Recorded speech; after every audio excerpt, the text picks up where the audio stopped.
We here, boys. We live, boys. Okay. It still says welcome to the jungle.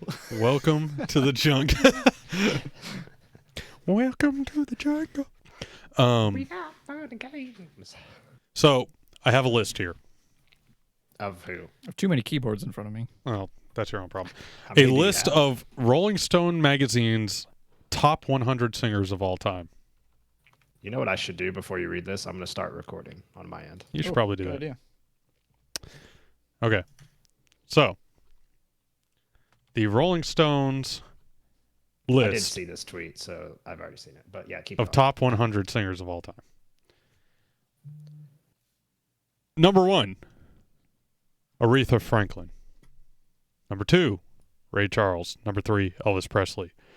4, Sam Cooke. 5, John Lennon. 6, Okay, Marvin we're already Gaye. missing a lot of people I know, right? in this top 5. 7, Bob Dylan.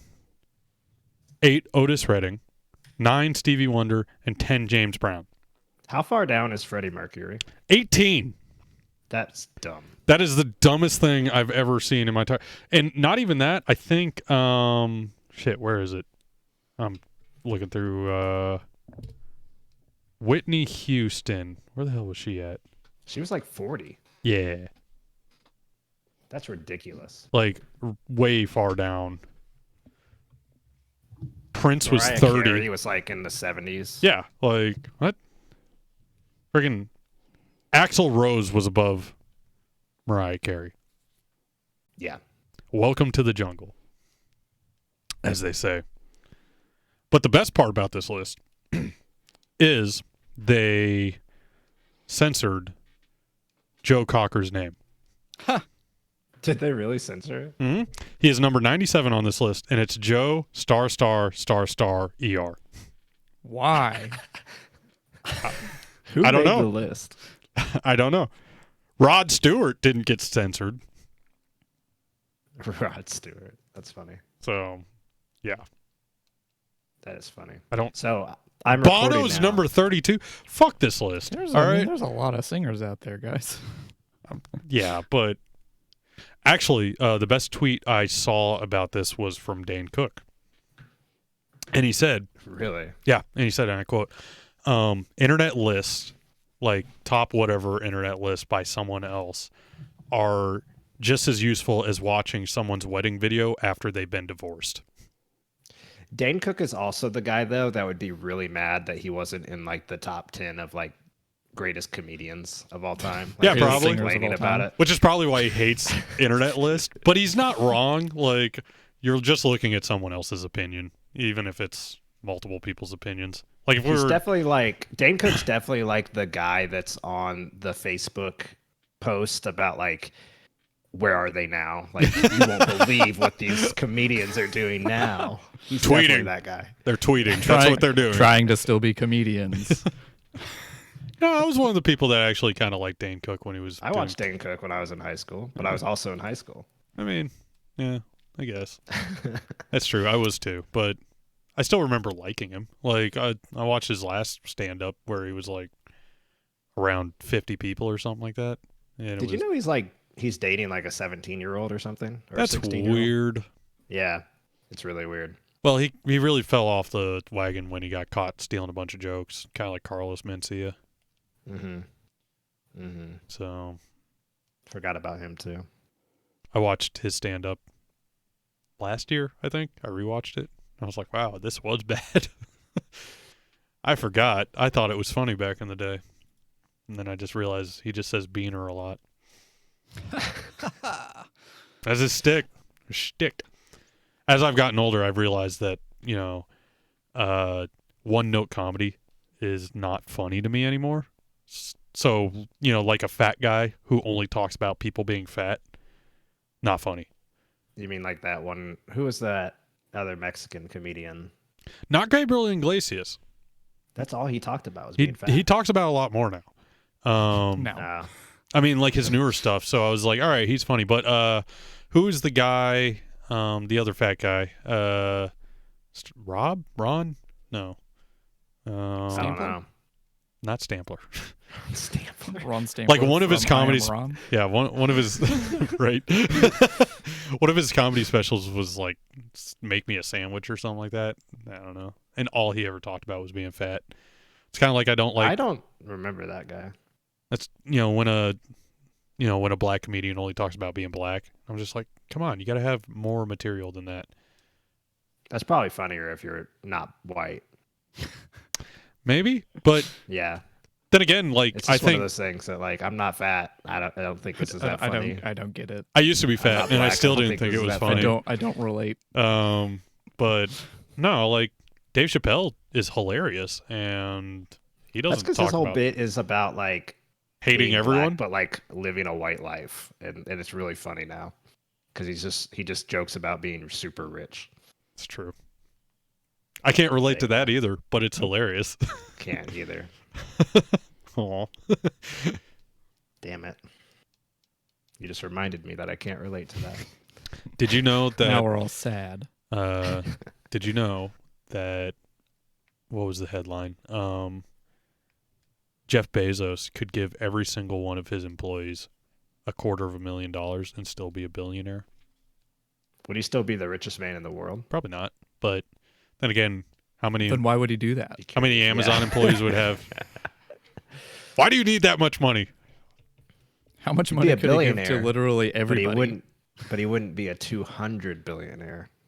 I thought he was a trillionaire for a while, or was that just Amazon? Like Amazon was worth over $1 trillion. I don't know. I know Apple broke the $1 trillion mark. I don't know about Amazon though. Apple was the first company to break it. Well, I can't relate, so. So it's not funny. We're all gonna die. Wow, this got depressing all of a sudden. I was just I was just gonna be mad about. If you were a billionaire, you wouldn't be able to relate to anything. So I could relate to a billion things if I was a billionaire. I'd rather relate to a lot of things than relate to being a billionaire. I would never want to be a Tens billionaire. Of things. I don't like. I could spend $1 million. I think most people could spend $1 million. I don't think I could spend $1,000 million. I'm sure you'd find a way. Unless I bought a country. Like you couldn't do that. Can you buy a country still? Is that like, are they for sale still? I know back if you talk to the right person, probably. I feel like we're out of countries at this point. But I think how much is Uganda going actively try to spend $1 billion. You couldn't just like live even a rich life and spend that much. Like you'd have to be trying to spend it. Yeah, it'd have to be like, okay, I want to buy this thing, but I have so much money, I need to buy 7. I have like $80,000 more to spend on this thing.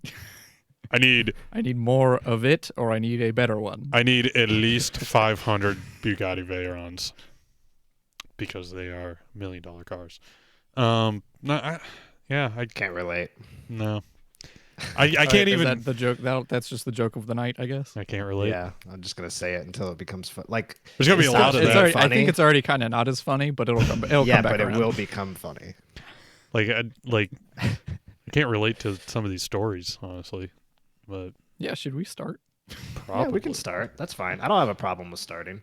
I don't know. Doing what we came here to do. We should wait till there's someone else in the chat to start. We're gonna be here all night. No, I'm joking. No.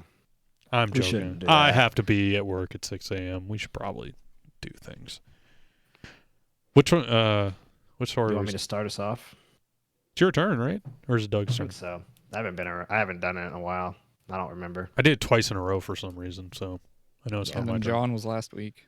So it's either you guys pick. I'll go. Yay. Sounds good. Are we starting with Fortnite? Whatever he says. Oh, all right, cool. Fortnite. Pork night. Fortnite. Oh, interesting. I'm more of a I haven't had a good port in a while. I'm more of a Merlot person. I Actually, I don't like wine. I'm just not a fan. Really? No, I've tried a bunch of it. I can get down with the wine. My dad's a wino. He loves wine, and he always makes me try different types of wine. And aren't everybody's parents wine connoisseurs? Either that or alcoholics. Not connoisseurs. I mean, there's a very but fine line there. My parents definitely like drink a glass of wine every night. My dad doesn't do that. My dad's a stoner. So my dad's the kind of guy who like subscribes to like a club that sends him a box of wine every month. Nice. Not like boxed wine, but like a case of like 6 wines. I'm a sucker for subscription services. Like Camille has to talk me out of almost everything I see that's like a subscription. Like, oh, it's $10 a month and I get all this. You already spend $300 a month on other subscriptions. You don't even know the password to your Hulu. There was definitely been times Joke's on where you. I'm It's just, not like, my going- Hulu. I'm just going through the bank account, being like, oh no, there's a lot of subscriptions. Got to cancel some of these.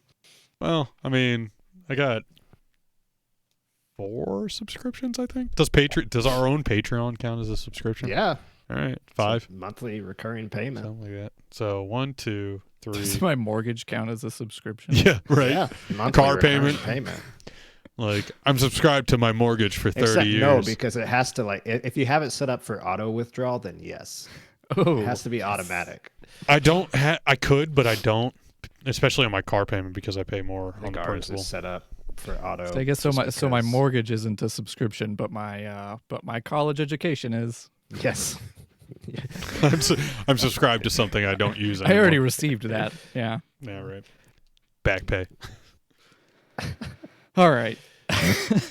Got a little off track there. That's okay. This is a Not the depressing official episode show will already. start. Talking about not relating to Yeah, we're billionaires. gonna have to, you have to turn Welcome this to one our around. new political podcast where we talk about all the things we hate in the world. Jeremiah just screams "Eat the rich" into the microphone every 20 That'll seconds. be that's this week's ASMR. We've segment. already taken down rich. Jeff Bezos. We've taken down college debt. What else are we going for? I was gonna say Steve Jobs, but he's already been taken down. He's already a billionaire. Yeah. I feel like we solved the billionaire problem. Is he still a billionaire? So Did he have kids? I don't know. Like, his wife But is. Steve His Jobs wife himself. became like the richest woman in the world after he died. I thought But yeah, you're right. He's dead. Jeff Bezos' ex became the richest woman in the world Oh, once yeah. she Oh, yeah, once she got yeah. a divorce. Yeah. Yeah, I'm she did. taking a quarter of it. He's like, all right, just get the fuck. Like, how much? Chump change. Get out How of here. much do you have to hate a woman to let her take $250 billion? Like, be like, get the fuck out of my life. Not worth it. Yeah, I don't know. I feel like that was maybe her decision, unless his. Do you think he even noticed until like the headlines started coming out? How much do you have to hate a guy to divorce the richest man in the world? If you're gonna get $250 million or $250 billion, I don't true. think it's that hard I mean, to Jesus divorce the Christ. richest man The in greatest the world. It was something the absurd greatest like that. financial decision she's ever made, I'm sure. Yeah, right. Mhm. Getting married. Getting divorced. I'm Yeah, sure that it's too. just lovely being married to a billionaire that is obsessed with being a billionaire. Yeah. Just man, you just get sure that there are daily a lot- allowance of like $800,000. Like you don't even That's have true, to and you see never your have to see spouse. them. Yeah, Yeah. like all I have to do is have your last name. I can do whatever the fuck I want. Yeah, I'm down. But I don't want that anymore. I just want. I just want it. I want it for myself, and I want. Yeah, but then you like, wake up and you realize, oh, I can get like all the money anyway and not have to pretend to like this guy in public. Yeah, but this way the money's gonna run out. It's not gonna run out. No. Well, no, it won't. It will diminish. Whereas How much Jeff, did- Jeff Bezos' money is I just gonna keep coming. I'm looking Yeah. this up. How much did his wife actually get? I think it was $1 billion. I thought it was more than that. Bezos. It might have been more. If it was half his net worth at the time, that would have been $25 billion,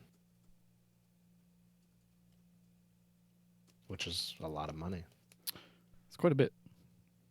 Divorce, $38 billion. Goodness. That's 38,000 millions. Yeah. That's how much he got for the divorce. He was like, yeah, just take it. I don't want it. That's 38 million times what I usually have in my bank account. Yeah. Jeez. And that's only after payday and right before I pay my mortgage. Right.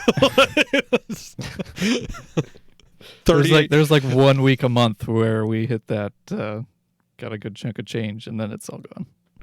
$38 billion. 25 years of marriage. She made $38 billion in 25 years. There's no way you can stay. That's the over $1 same billion person. a year. That's a Yeah. Yeah, Her there's no way solid you can income. stay like the same person, like down to earth with that much money. Like it's impossible. Unless you're Warren Buffett. I think he did it. He stayed down there. Oh, all he's about the probably money. he's got some bodies. He's got some bodies in the closet or in the basement or what. They haven't come out yet. Basement. So Well, yeah. I'm just gonna hold out hope that he's just a really decent person. Well, I mean, all the billionaires are safe. They don't care about the I need Panama it. Papers, and they killed Jeff Epstein. I just need Warren Buffett to be a good person. Stan Lee was kind of a dick, but he was nice to to his fans at least. I heard he was a dick to like his business partners. Really? Anybody that is that successful is probably a dick. But anyway, I mean, you kind of have to be, Yeah, you right? kind of have to be. Yeah, you have to be to get ahead that far. You got to step on some dreams. All right, let's do this thing. That's gonna conclude today's B-roll Flightless section. Nerd, Flightless Nerd That'd financial be some interesting podcast. B-roll for John to go back and $38 parse through. billion. There you go. All right, ready for your time? Sure. All right, 34:25. Hello and welcome to episode 36 of the Flightless Nerd podcast. I am one of your hosts, Austin Bradford. I am another of your hosts, Doug Pilcher. And I am not John Montgomery. I am Jeremiah Larnard. Yes, that is true. John is not on the episode today. He's got some work commitments early in the morning, so we are going to have to move right along without him, and we expect him back, and we await his return next week. But until then, we have some good news to talk about. Let's talk about Fortnite, because I didn't get to talk about it last week, and there was some really big news. Like the internet blew up. It broke our stream. Yeah. We weren't able to stream because of this game. So I was just like, hey, there's no stream to watch. I can't record the podcast, so I'm just going to play some Fortnite whenever it's back up because it broke our plans. So I'm going to make that my plans to see what's going on. Say if when you figured that out, you tried to play Fortnite, it probably would not have been very fun. Yeah, it wasn't fun. I was looking at this hole. I was in the about to screen, call you and a fucking traitor. no, I tried to, and it just wouldn't work. So I just played Destiny. So Fair enough. But yeah, I played. I got to play Fortnite for the first time ever, Yeah. and I had fun. Just because I won in my first, real match, but because I actually had fun playing it. I think it would be a fun game to play with a group of people. I actually see. If you haven't heard of Fortnite, it's this battle royale game that Epic has put out. But yeah, I definitely want to play with you guys. I think it'd be a lot more fun. Remember when we said the exact same thing about Apex? Yes, actually actually, I enjoy- do. I was here for that. Yeah, but I did enjoy my time in Fortnite more than I enjoyed Apex. It felt much more low stakes and a lot of it had to do with the art style, Yeah. and kind of the laid back feel of it and the goofiness of it. Like I really want to just get in there with a group of friends and fish, which I don't know how that works if people are trying to gun you down. Are people just like going to respect you while you're No. fishing? Not a chance How out. does that work? Oh, that guy's just fishing. He's not a threat. We'll pass him by. And then some other guy comes up and shoots you in the back of the head with a shotgun. I imagine you have to be in one of the Lobbies? Are there lobbies one in of the the game? Non-combative Maybe. servers. One of the If that's a one of thing, the if other there's, modes. like- Well, there's like the creative mode. That's what I want to kind of like dive into is look around and see if I can find a mode where I don't have to be on my guard the whole time, because Yeah. I really just want to explore. Well, there's so everything. much stuff. There's so much stuff to do for for being a shooter game, for being a battle royale. Like you can build, now you can fish, you can like get vehicles and just drive around. So like it's so much more than just a battle royale game in the end. Mhm. Yeah, I also picked it up and tried it. I did get some flack from Jeremiah because I played Fortnite, but I said, hey, I'm gonna try this out, and so I tried it out. And No. I gave flack because I remember listening to this podcast before I came on it, and you guys made it a weekly habit to trash Fortnite. And now We all of a sudden, I'm the only one that hasn't played the game out of all of us. So Life comes at you fast, Jeremy. like I feel like this is a hill People I need change. to die on at this point. I got to be the guy. I got to be that guy, don't I? Where I'm like, no, I'm not going to do it. Not Sure. going to do it. I'm not gonna hold out hope for like us getting into Fortnite or anything. We couldn't even Obviously, play but Borderlands together. We all actually like that game. So yeah, so that's fine. I've kind of like given up hope on like that being a thing, but I did have fun with it. I was surprised with how much fun I had.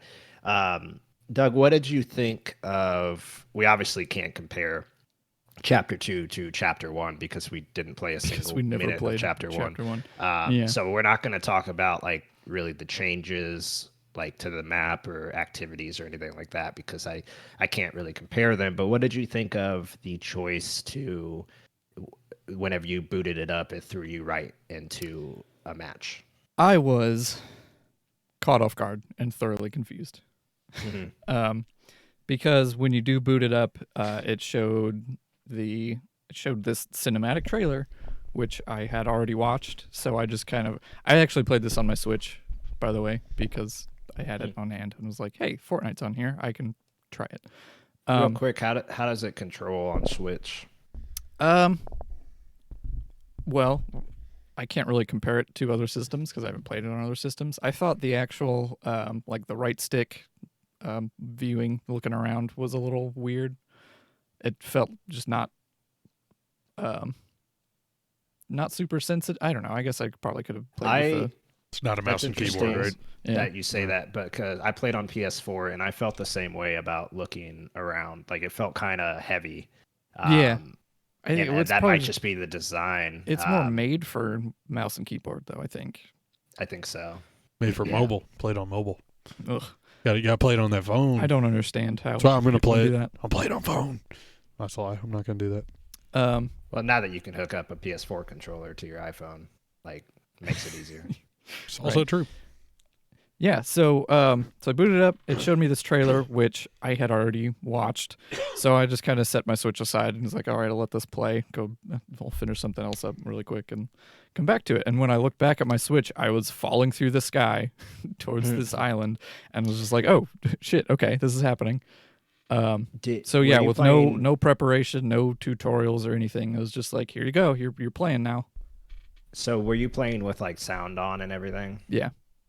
So what I really liked, I thought the cinematic going in was interesting. I guess like I said, I don't have any strong connection with the game, so it didn't really mean anything. But basically, the cinematic is them like stepping onto this new world after the other one was blown up, and they're kind of like looking around, and they get on top of this mountain, and they overlook the whole new map, and then you hear like the battle bus horn honking, and they look up, and it like goes up to the battle bus that you drop in on, and like everybody's dancing and partying, and it just zooms up on your character that you play as, and he hops out and starts skydiving, and like this really upbeat like rap song starts playing as you're skydiving, and it really got me hyped, and I was like, this is really cool.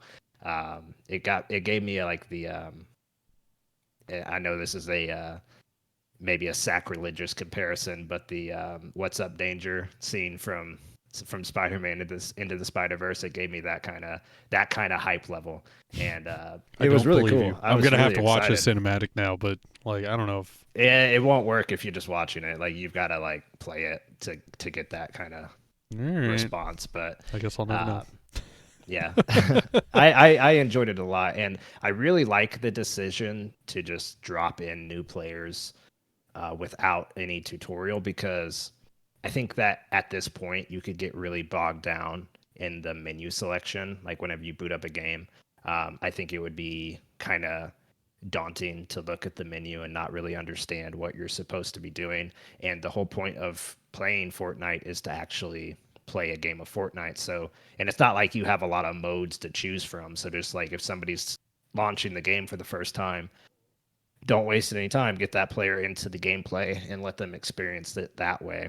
And I think that's a really good way to kind of get people hooked as fast as possible. Yeah, I mean, at this point, it makes sense. Like you said, at this point, you're not jumping into Fortnite for like a story or for whatever reason other than be like, you know what, fine, I'll try this game. I'll try this battle royale. Mm-hmm. So throwing you straight into it can seem daunting if it was a newer game, but Fortnite's been out for what, like 800 years now, something like that.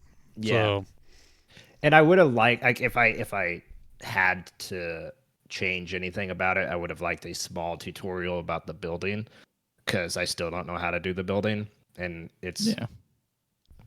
it just took a minute to even figure out how to like switch my inventory around. It Right. wasn't too bad. I get it. Um, Like, I get it. For all of the reasons you just mentioned, it makes sense. It is an interesting decision for him. I was just, like I said, caught off guard a little bit. I was expecting to load into a menu and sure. pick my game So- mode and whatever. So I was just not ready, and I didn't know what I was doing. And Yeah, I could see that. I got the fact that you jumped right into the game spoiled for me from another podcast, so I knew that was going to happen. So I wasn't thrown off by it, but I could definitely see why being thrown off by it might sour the experience a little bit more. that's what so I was gonna say. So I just kind of already had a bitter taste in my mouth before I even really started playing. So Austin's like, yeah, rap songs. And Doug's like, motherfucker, I wasn't ready. It's oh, okay, I'm falling now. I was And yeah, definitely I was sitting there trying to figure out the going. controls, trying to figure out like how the hell do I build things, and still never really figured that out. So Yeah, I just didn't running even mess around with like the a building. running around like a chicken with my head cut off, trying not to die.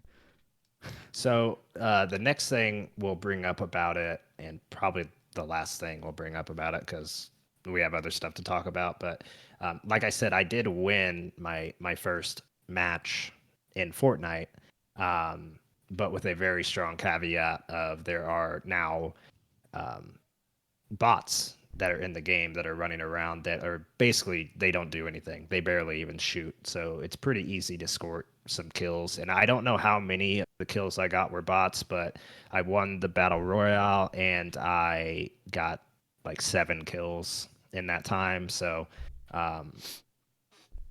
it was still exciting and I felt good about it because I'm assuming that at least like the last few people that I was up against were probably player characters. And they might not have been, but I guess it doesn't really matter. But I do also feel like it was a little bit cheapened, but I don't know. It probably really doesn't matter in the grand scheme of things, but well, I had fun with it. Would you want them to throw you in with veteran No. Fortnite players on your very first run through?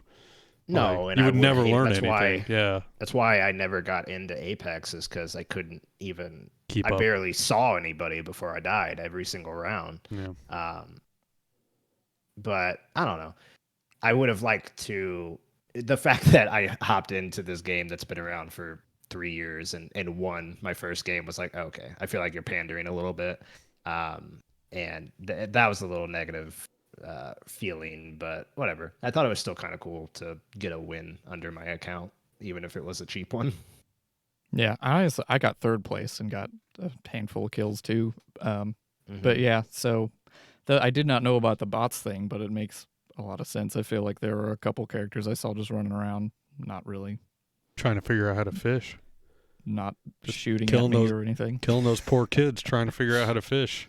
But I mean, you get down to the very end, and it got pretty heated. So I'm assuming, yeah, those weren't necessarily bots that survived the match. Did you get to a point where like you were hiding out in a house and then like you heard footsteps in the house? Did that ever happen to you? I don't recall. So I like at the very end, it was like one of the last. I think it was down to 4 or 5, and like I was in a house, kind of like looking for some extra loot, and I was up in the upstairs, and then all of a sudden I just hear like really soft footsteps on the wood, and I was like, oh shit, there's somebody in this house, and like I was just like hiding behind the door up against the corner with my shotgun, waiting for somebody to like run by. And like they weren't coming upstairs, but I kept hearing the footsteps in the house. So I was like creeping down the stairs, and I got the kill on them. And it was really intense, and I really liked that feeling because the game is so lighthearted for most of the time, and you're just kind of running around this big open map. And I'm explaining Fortnite to everybody, even though everyone's already played it, but this is my first time. But you're just running around the map, having a good time. Like living in this cartoon ridiculous world, and then it gets really really tense towards the end. I thought it was I don't know, it was just a good time. I didn't expect to enjoy my time with Fortnite as much as I did, and I'm glad that my first match was as enjoyable as it was, so it might bring me back to play a few here and there. Yeah, I don't know if it's I still don't really know if it's my cup of tea per se, but I tried it. Now I know for sure. You could at least talk about it a little bit and Yeah. reference real things. I picked up a gun in Fortnite. Yeah, I just like I know if I wasn't built a gonna wall. get pulled in with the whole Thanos thing that they had going on for a while, like when Infinity War came out, I wasn't gonna play that game because that would have been the one thing that pulled me in. It's like, oh, I can run around as Thanos and just start punching people. Yeah, but I was like, no, I'm good. So I watched a few videos of it online. Called it a day.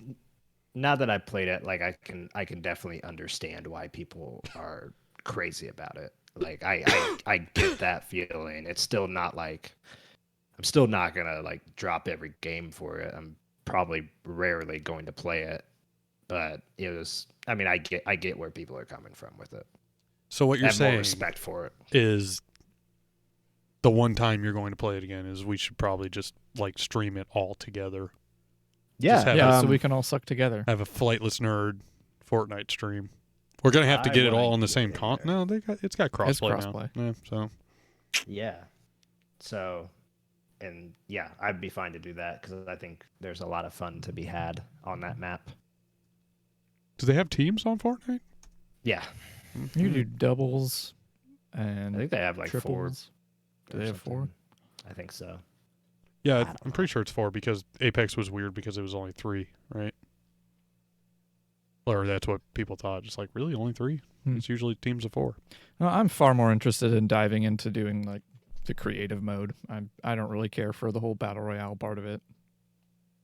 Yeah, But that's my 2 We should cents. hop into that too. I don't know. Let's just play some games together. Damn it. Yeah, well, someday we'll actually play a game together. Yeah, Go right. fishing. Bass Pro Fish Shop. 50-13. My Alexa went off like in the middle of that segment.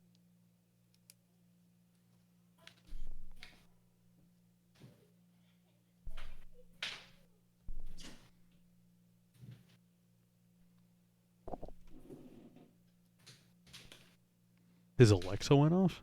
Yeah, Like, I don't know why. like an alarm? No, it just started talking to me. It was like, I don't yo, what's remember up? saying that. Yeah, did it start like giving you random information? No, I was saying I can't Fortnite connect is to a the battle internet. royale video Yeah, right. game by Epic Games. Thanks, Alexa. Thanks, Alexa. Shut up, Alexa! Oh. It's kind of like when we accidentally say, hey, Google. I don't think it heard me, Not that time. even though I said it very lightly, so it wouldn't hear me.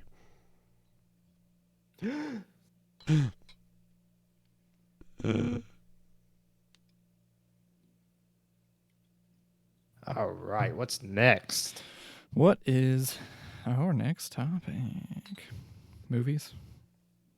Do you want to talk about movies or do you talk about Stadia? Movies. Well, what are we going to talk about with Stadia? All I saw was Stadia controller, and I haven't seen any news on this. We will talk about it shortly.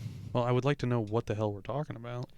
The It was controllers will only work wirelessly with the Chromecast at launch. And we have a complete lineup too. For the phone and for PC, you'll have to plug it in with an adapter. Lame. Yeah, well, we'll talk Yeah. about it shortly. All right, cool. And we have like the full release lineup for it. Do we? Yeah. Or a majority of it. I want an actual, I want it laid out for me what will be available at launch. Like on their website is just all of the games that are confirmed. I found it. There's like half of on them come out something. next year. Let me see if I can find it again. It was just like I just searched like October game releases and like it had Stadia No. ones. Or November game releases.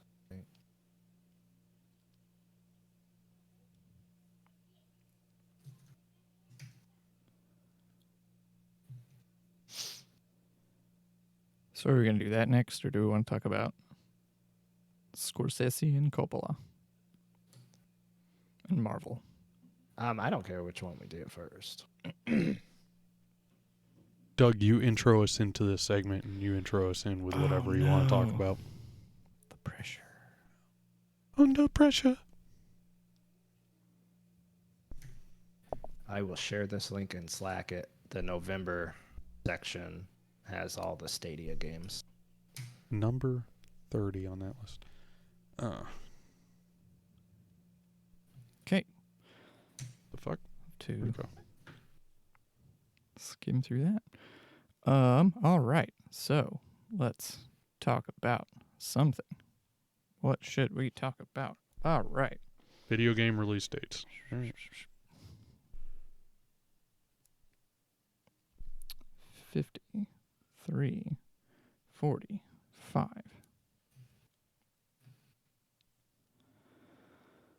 All right, so I'm sure you guys have heard that some folks are not too happy about Marvel movies, eh? You know what? I want to tell these guys, fuck you, but then, like, I really like some of their movies, so I'm almost torn. I'm not torn, but I'm almost torn about what's happening here. You can like somebody's movies. Actually, let's explain what we're talking about. But essentially, Martin Scorsese and Francis Ford Coppola are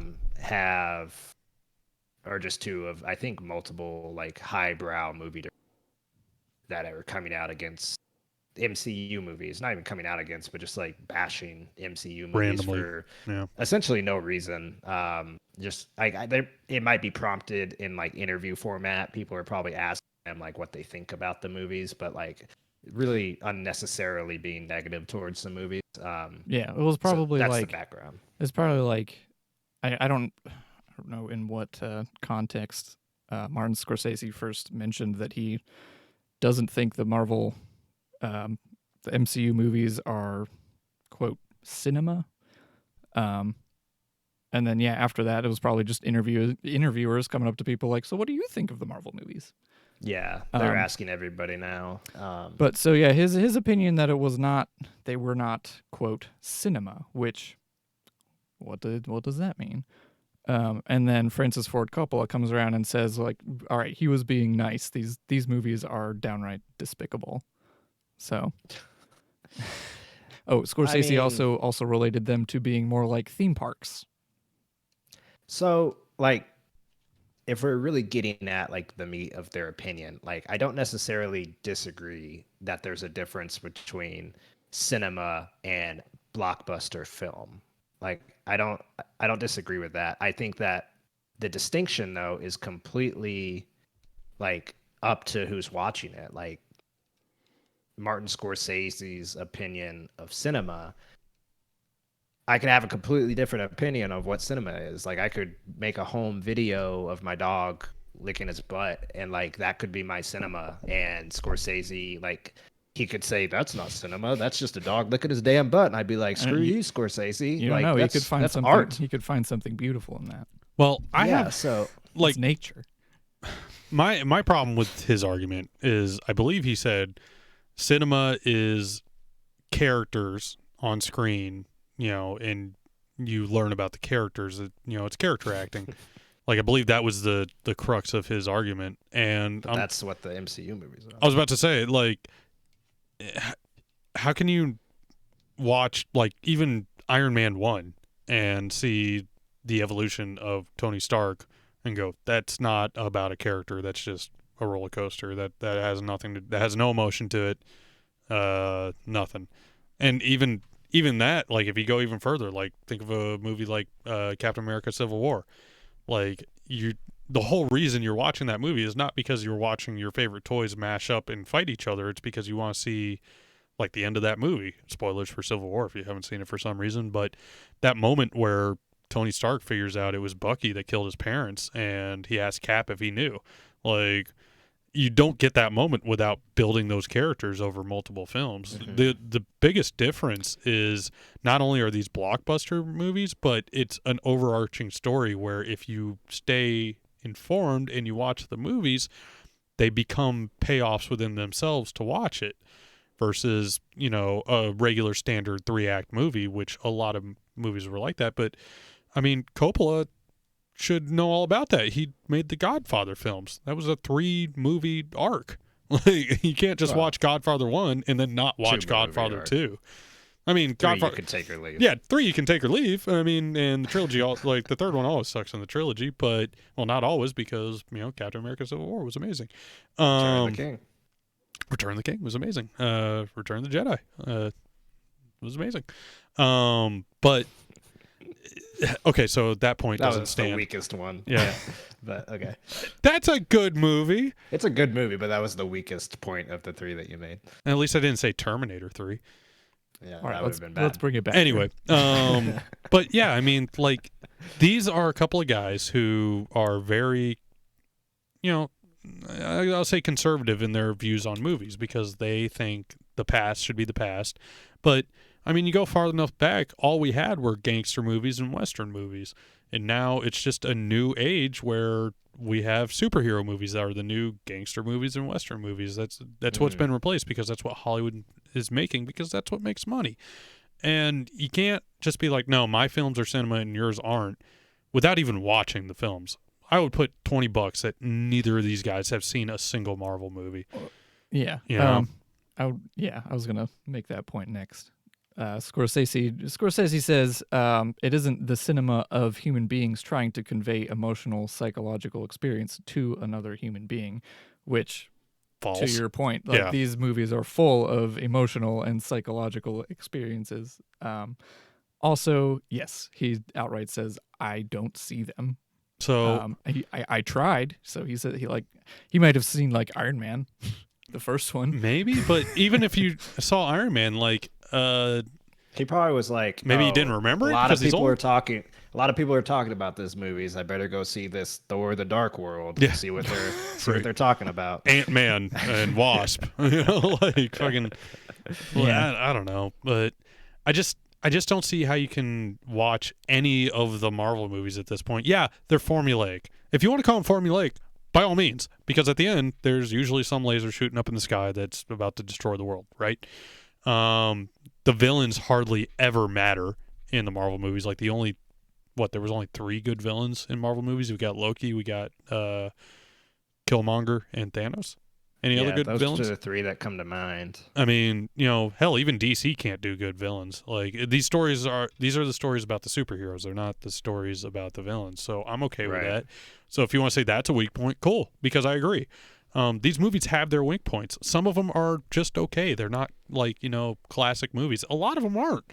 Like if you go through and unless you have the there's like 4 or 5 like great movies out of the 27, is it at this point? Yeah, and even so, if you were to be like, yeah, Endgame is one of those great classic movies, it's not a great classic movie unless you've seen the rest of the movies. So if you're just taking these films one by one, yeah, you can say, yeah, maybe they're not like something standalone that you can watch and they're just, they will stand the test of time. The series as a whole, if you look at it like a book and they're all chapters in a book, it will. 100%. That's why these things make all the money every time a new one releases. But yeah, to sit there and say these aren't like characters interacting with each other and they're only, but it's not like it's Hobbs and Shaw. It's not like it's Fast and Furious. Fast and Furious, those are goofy, fun movies, but I would not be like, oh yeah, I come out of there going, I want more family dynamic like Fast and Furious. Also, like a crazy Fast and Furious fan has every right to call that cinema, and totally doesn't deserve to be like embarrassed for thinking that by like some snooty highbrow director or producer. Like, just let people enjoy something. Cinema You don't have to. Cinema is just art, and nobody can decide what art is good and bad except for the person. And like if Scorsese is genuinely in good faith saying like that is just my opinion, I'm not, and I by no means like am saying like that is the fact. Like I can get understand that and I can get behind that, but like Coppola is just being a douche for no reason, and that's what I can't. To say something's not cinema in your opinion is one thing. To say like it is just garbage is another thing. Yeah, agreed. And this is the guy who made Godfather 3. He's also the guy who made Godfather 2. So I mean, like, but he's only made 2 great movies in his life. Like that's it. It's more than I've made. No, but I'm saying like that's fine. Like, he did a really good job with the Godfather series, but he made Yeah. 2 great movies, and he didn't come up with the source material anyway. So Yeah. But I mean, maybe yeah, hold like back a You little could bit on argue that they didn't come up with the source material for Marvel either. Well, that's not my point. but at the same time, Kevin Scorsese Feige has come up with some good source material. Kevin Feige didn't come out and be like, yeah, let Godfather 2 despicable. Godfather 1, Right. there's a horse's head, despicable. Why would you do that? Animal cruelty. It's not a movie. It's a snuff film. He doesn't say anything like that. So I It agree. just comes across as jealousy for not making $1 billion films. It That's kind what of it comes does, across as. and it's sad that it has come down to that. I mean, it just may be like the meme, old man yells at clouds, because he is 80 at this point. Yeah. But he, Godfather 1 and 2 at the very least are something that will be shown in film theory class. They're 2 of my favorite movies of all they're time. classics that will forever hold up, and they will always be shown. I can stand behind that for as long as I I'll live. tell you anyway. now, like, if I made a list of my favorite movies of all time, Godfather 1 and 2 would be towards the top, and Endgame would be towards the top, Yep. like right next to them. So, And I've told you guys my favorite movie done by Scorsese, The Departed. These guys, it's a good one too. these guys have great movies under their belts, and it's just anytime somebody says I don't like it, it's not art, which is what this argument is like, you're wrong. Just because you don't like it doesn't mean it's not art. I mean, like, It's not their kind of art. it's maybe. not. It's not for you, and you can say that all you want, like, because there's a lot of things that aren't for me. I don't listen to country music. I don't watch horror movies. I don't do a lot of things like play Fortnite. You're not. None of you're that not is art naive anyways. enough. You're not naive enough to think that there's not a fan base out there for it. Yeah, right. Like, It's just silly. even art and cinema is in the art category, and cinema has to, for it to be art to me, has to elicit an emotional response from the viewer. It doesn't have to be every viewer, but a viewer. And if it has an that's just- audience, And that's just an emotional response. It's Yeah. not a positive emotional response. Yeah, So, it doesn't have to be it is like- My eliciting emotional a- response is I don't like this. It's eliciting a strong emotional response from. I would not call Coppola. what I had after watching the Joker a positive emotional response. Would I call Right. it art? 100%. Is it cinema? And Yes. actually, the MCU is impressive because it's eliciting emotional responses from people who have never even seen them. right? What kind of art does that? Yeah, well, okay, so I mentioned what Scorsese Politics. said about what cinema is. Coppola says that we expect to learn something from cinema. We expect to gain something, some enlightenment, some knowledge, some inspiration, which, again, Who isn't somebody out inspired there by is superheroes? having these responses from Like, these movies. yeah. I mean, Maybe not you guys. I get that the 80-year-old Italian dude isn't necessarily into superhero movies. My dad, 60-year-old Italian dude, not really into superhero movies. I had to force him to sit down and watch Into the Spider-Verse, and he fell asleep halfway through it. It's okay. I'm not mad at him for it. He's an old Italian dude. We all get to that point. Well, maybe not Italian, but like, we all get old. Everybody gets Italian someday. I mean, I see people posting TikTok videos, and I get upset about it for some reason. I don't know. Solve There's this too many mystery for social me. media. Is TikTok just Vine? Is that all it is? I thought Something so. like that, Like, I think. right? Like, it's I was 8 confused seconds. by what it was. I thought it was a singing app. It's cinema. That's what they marketed It's it as. cinema is what it is. Oh yes, cinema. Cinema. I don't Do know. you guys want to start a TikTok account where we just recreate the MCU movies?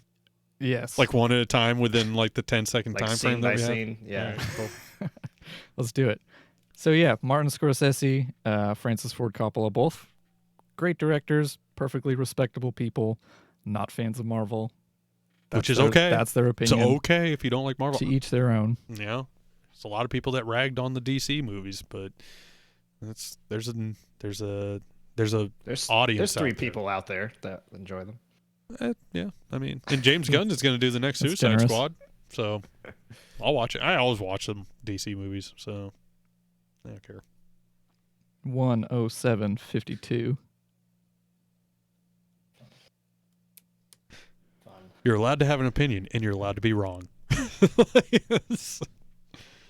Yeah, that's a good point. Jesse hadn't seen the majority of the MCU until um the like Infinity War, right? Like that's when he started watching them. Yeah, he binged all of them and then came and saw Endgame with us. which was awesome. No, like I had my ex. She only saw Infinity War and liked it so much. She was like, I need to go back and watch all of them. So I ended up, while we were still together, I ended up watching all the Marvel movies together. You know, it's a lot of movies. So my wife had seen them, like usually because the people she was hanging out with wanted to go see them, but like she's seen them all since we met. I forget what movie that was, but she enjoyed watching my responses to Endgame more than the movie, and I thought that was fun. Oh yeah. That's such a good movie. Like I'll never forget going to see that with you guys. Like That was just a really seeing good it for the experience. first time. Yeah. It was so good. It's too I bad. wish I could like watch it for the first time in theaters again.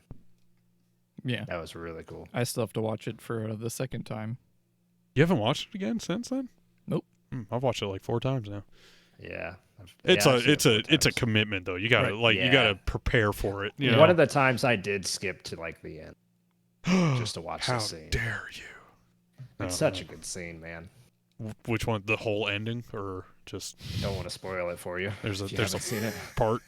Is there a part in there that everybody? That movie made all the money. I'm pretty sure everybody has seen it. Anybody who's listening or watching, I guess I should Probably say, if you're has seen listening this. to a nerd podcast, you've seen it Yeah. by now.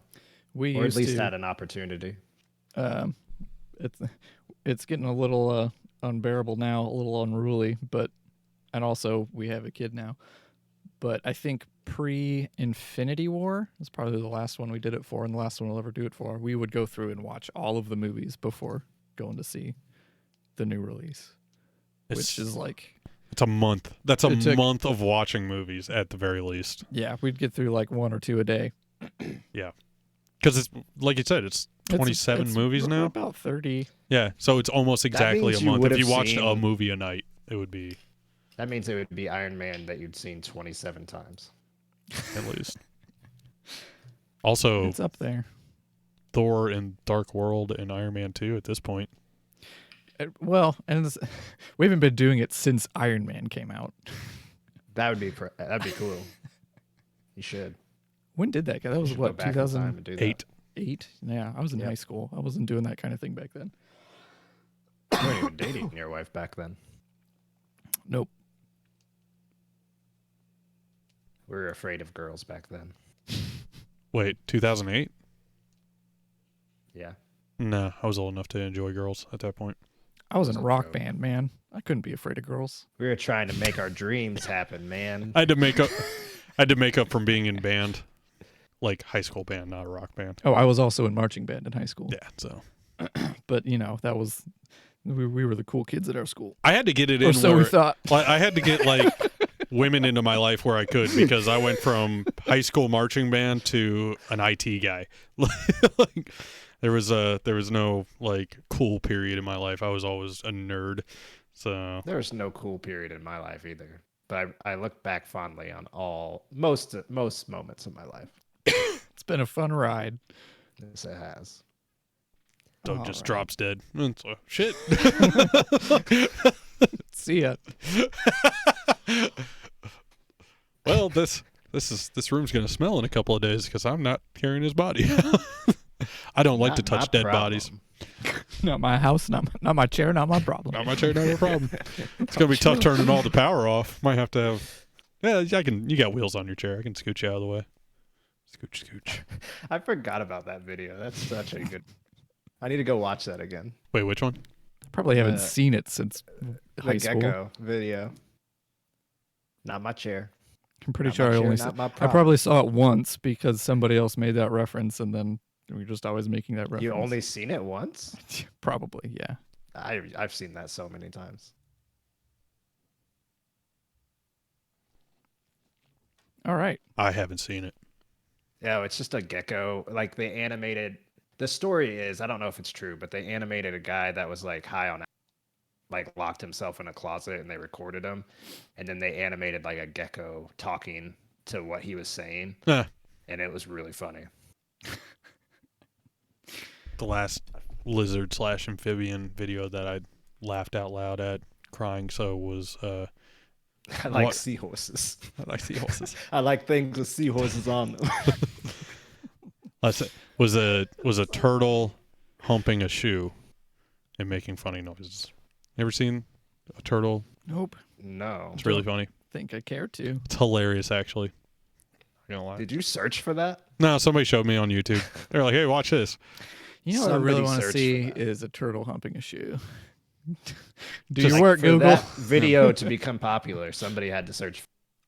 Well, the reason why it's funny is because the turtle is standing there mounting this shoe, and it's very like exasperated in doing it. So it's just like got his mouth open with his tongue out, and then the only noise it makes is over and over again. And it's like, what the fuck is it? It makes All me right, should uncomfortable. we move on?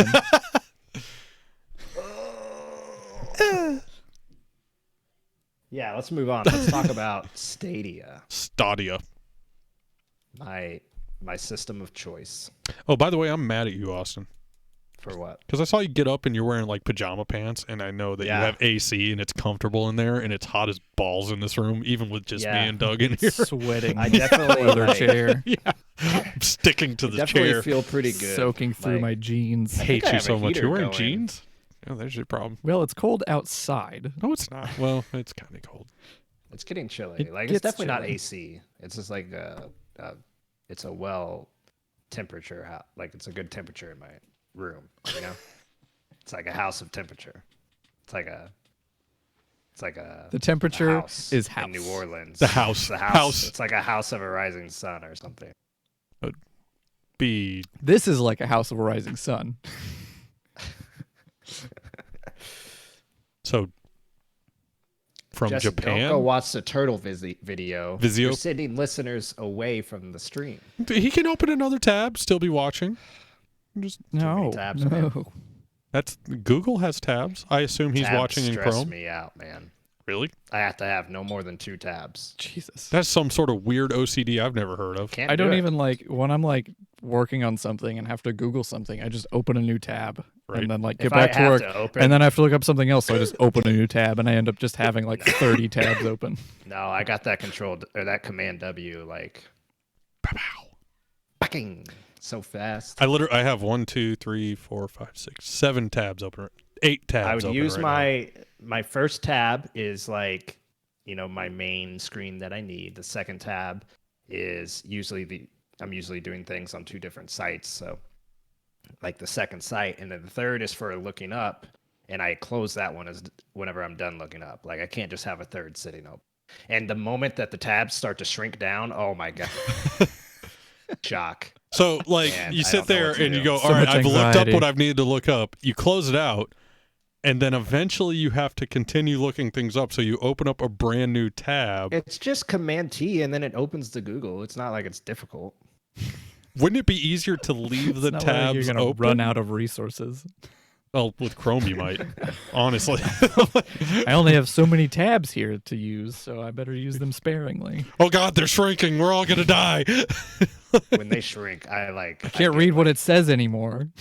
If I ever Don't know what open this page my is. wife's laptop and I look at her Chrome and it's just like, 20 little tiny tabs, I like hand it back to her. Sorry, Close this, I please. can't do this anymore. I've got to go. That's when you command to N and just start over. Yep. We're gonna have to remember this for when he comes into town. So like, we just put it up on the screen we're all looking at. Switching between tabs. Just like constantly open a new tab like once every 1 minute and just watch him slowly I won't lose even his get mind. mad. I'll just be like, I'll like subtly like mention like how many tabs. I've opened. You'll passively It's like- You aggressively won't say be a lot anything. of- You'll just start There's a lot of sweating. tabs open. And if you just hit like this combo, it just closes those, right? and then we open up another tab. Let me show you. If you right click on the tab, you can close all tabs to the right of that tab. It's really cool. What is wrong with you? I just don't like tabs. There's just too many tabs. How many My windows? desktop is actually stressing me out. I've got like 3 documents on it. How many windows though? Well, I've got 4 windows open right now. So you can have more windows than you have tabs. I have to. I'll have end up 4 with like open. 6 windows, each of which has like 15 tabs, and then at that point I start getting lost and just close them all and start over. See, I don't get lost. That sounds about where right. I'm That at. actually sounds about right. So, I mean, It's like I have all of my tabs from one day, and the next day I open a new window. I'm not telling you how to live your life, and I'm not saying my way's better, but I appreciate my way more than your way. But my way is cinema, and yours is not. Welcome to Flightless Nerd, where we literally get into the weeds about how many tabs you should have open on your browsers. These are very important things. It tells you a lot about a person. All All right, Stadia Jesse. talk. Yeah, Jesse, we'll go to Stadia talk. Sorry. All right. Give me time. Thank you. You're not even in this room, and you're moving us along. The fuck are you You doing? know what sucks though? To play Stadia, I'm probably gonna have another app. Yeah. You're going to have at least 3, I'm probably going to stick to the Chromecast, but we'll get to that. Yeah. especially if you want to like play from YouTube. We'll get to that. Okay. Are you Yeah. 1:19:08? So, guys, we have some news about your most anticipated thing of the year, because everybody, All of you out there listening, well, we know it's the most anticipated. I was mostly talking to you two. I mean, it could be everybody who's listening to us right now. I don't know. I could assume that, but I don't like to assume things. Stadia has dropped some news about their controller and also their launch game lineup. Kind of sort of been confirmed, right? Yeah, they've been rolling that out slowly, but yeah, we've got a pretty good idea of what the launch lineup will look like. So the controller, the big news is at launch. Are we calling the Founders Edition thing like official launch, or is that like Yeah. pre-launch? Because I know We'll call like it official just to make it easier. Like technically, the founders are the only one that will have access throughout November. They're going to start sending the invitations out November 15th, I believe. Yeah. Or the 19th Or or the something. 19th. 19th. And then they'll start, sending those out throughout the rest of the month of November. So you won't necessarily get your sign up link on November 19th, but I feel like it'll probably be in order of that you bought it, and it's probably to help with server overload. That'd be my guess. That, and it makes sense, like first come, first serve for like your Stadia username. Mhm. Yeah. The people who jumped on board as soon as they announced it probably get first dibs on. Anyway, And then their everyone names. else should have access to it early 2020. I'd guess January would be when we'd see that. Would they do? You think they would do? Because the Founders Edition comes with 3 months for you and 3 months for a friend. So do you think they would wait until that 3 months is up, so February, to release it to everybody else? I would No, assume. because I feel like I think they like said like February was going to be the normal release when they announced maybe it. I could see it being February. I just said January. I also think that you don't really. I would rather them release it to everyone else earlier, Yeah. so that there's people to play with, like people to play Destiny with. I mean, I was a little surprised when I heard the clarification that like, oh no, only people with the Founders Edition are getting it in November. Mhm. But so I don't know. I think We'll it's see. smart to do it that way, just because you don't want to open it up to the entire world Yeah. to be able to try it out for free. Like it would break probably. Yeah. They want to break Google. slowly Like, stress test the servers that they've got. So Yeah. So so aside from just gradually getting more information over the last few months about Stadia, the news has dropped that the Stadia controller will only work wirelessly with the Chromecast at launch. If you want to play it on your mobile phone or tablet or PC, you will have to connect it with an adapter, which I find strange news because the controller is supposed to connect to Wi-Fi and directly to the data center. yes, So that means it's this not was doing that when you're playing on PC. yeah. or This was your the phone. first bit of news from Stadia that like made me like take a step back. Like Yeah. oh, like what's going on? Because it really it was that's not what they said whenever they announced the controller. They said that it would connect directly to their cloud or whatever they're calling their connection. And you would not the data have center. to, Yeah. you would not have to connect to your TV. You would not have to connect to PS4 or anything like that. PS4, sorry. I don't know why. I was looking at my PS4. You definitely don't have to connect to that, but like your PC or your TV or anything like that. It's supposed to connect directly to the data center so that you can play anywhere. But no, it's only going to work wirelessly with your Chromecast. So if you're playing on your Pixel, even you have to have a USB connection. And I thought that was Weird. it's just odd. It Yeah. doesn't make sense. And I'm hoping they clarified at launch in November that will be the case. And I'm hoping that they're working on getting that fixed I'm sure it's whenever it opens up to everybody. yeah, I'm sure it's definitely something they'll fix pretty soon. But like it's doing this for the Chromecast, so it's obviously working.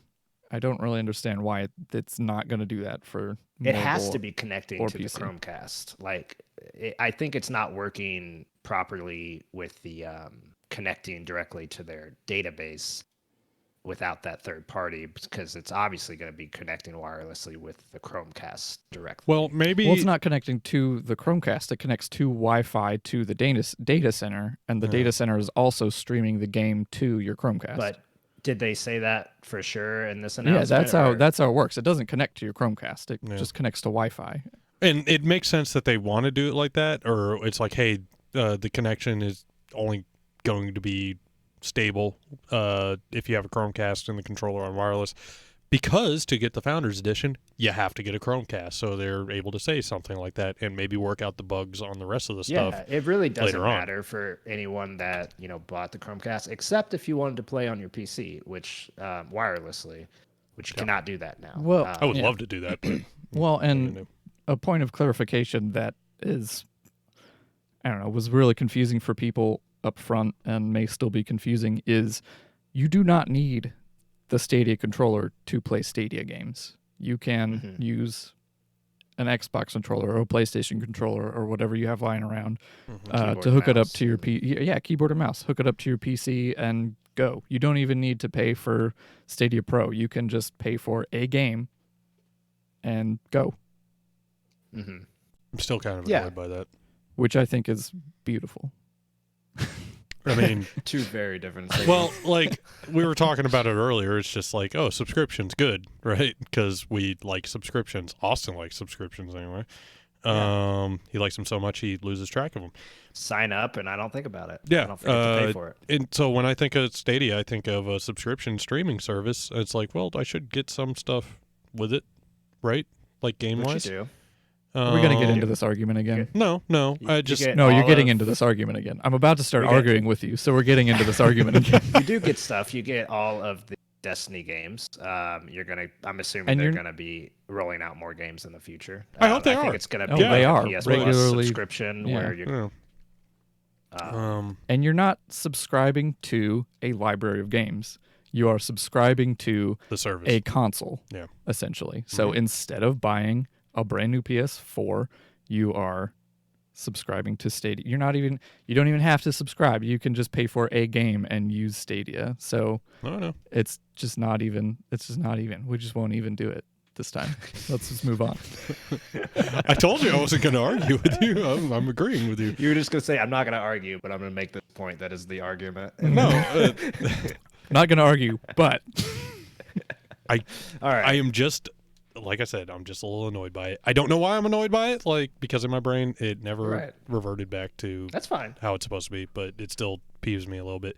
But I'll know better when I can play it, because I did not get the Founders Edition. I am just going to play it on my computer, and I'm going to play the free edition, and I'll see what I can get with that, whether it just be like, oh yeah, pay $60 for the games or whatever, So it's, I don't know yet. So, and I figured, So I guess I'm more annoyed that I figured I would have known more by now, because it just, well, it feels like it's been very lax I on feel like we know plenty. information. I do feel like we know everything we need to know. I don't know if you've been like Paying looking attention. for Probably, the yeah. You might just information. not be following it It's as closely definitely as not we do. like Probably. front page of like IGN or anything. Like there hasn't been anything like that.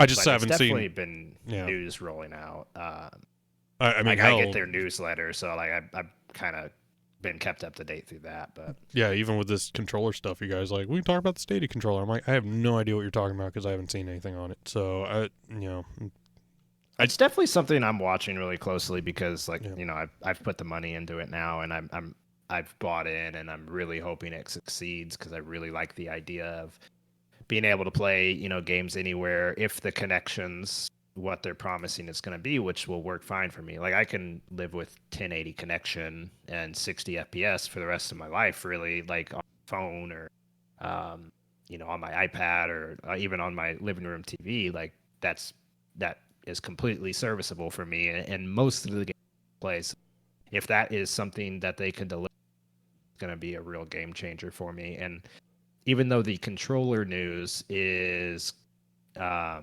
little bit of a letdown, not a letdown, but like definitely caused me to pause a little bit and be like, is there something else that's going to go wrong whenever I actually get my hands on it? I'm still excited about it, and I'm looking forward to testing it out that day. I'm sure it's going to crash day one. Like it's going to happen and everyone's going to be talking. But everything crashes on day one. So It's very true. We'll have to give it a week at least and let them work out the kinks. So No, I definitely hope it works out. I hope it, doesn't have a huge latency problem that a lot of people are worried about. I hope that the service stays up and is good, and that the controller feels good in you guys' hands and all that stuff. Like, I hope it succeeds. I hope you get what you want out of it 100%.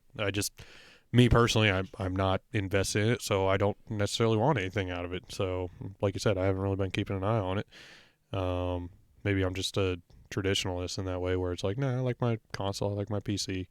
Maybe I'll play the Stadia and be like, holy crap, there's barely any latency, and there's, it's like awesome frame rate, and I don't have to buy a whole bunch of consoles. And then they go, oh, we have like all the games out on it now, as opposed to just like a handful of them, because everybody's like, yeah, Stadia good. And Well, it seems to be moving in that direction. yeah, totally. And I mean, maybe it's the next big thing, and I'll jump on the train eventually. But I guess me personally, I'm just not there yet, and I want to try it, but I wasn't as convinced as you guys when the news dropped to drop, what was it, $170 on the Founders Edition. So 130. yeah, whatever. Yeah, well, I mean, you always say it, but I'll say it. I'm just a Google fanboy, so. I don't always say so that. we a question in the chat from Jesse, I feel like is a good one, just to kind of recap in case anyone isn't aware of what Stadia actually is. But he says, what's the difference between buying a video game via Stadia or Steam? No installation and running it through Stadia, ? I haven't been following the announcement. So basically it's just Stadia is offering you games that you can stream. Everything is rendered server side for them, so you don't have to worry about installing. You don't have to worry about the specs on your PC, on being able to run it. You're going to have a monitor that's capable of outputting 4K 60 FPS resolution, and as long as your internet connection is up to snuff, which I believe the It was like internet 10 connection megs was the for minimum. 1080, and then I think it was maybe 15 or 20 for 4K. Yeah, it could operate as low as 5. It was very reasonable. As long as you have the internet, stream it directly to your TV, PC, Pixel 4, any of those things. And I think it'll probably expand out to other smartphones in the future. Yeah. To answer your question there, no installation and running it through Stadia. Yes, you pay for a game and then you can open up a Chrome tab and play it immediately. You don't have to sit there for 2 hours and wait for it to download and install.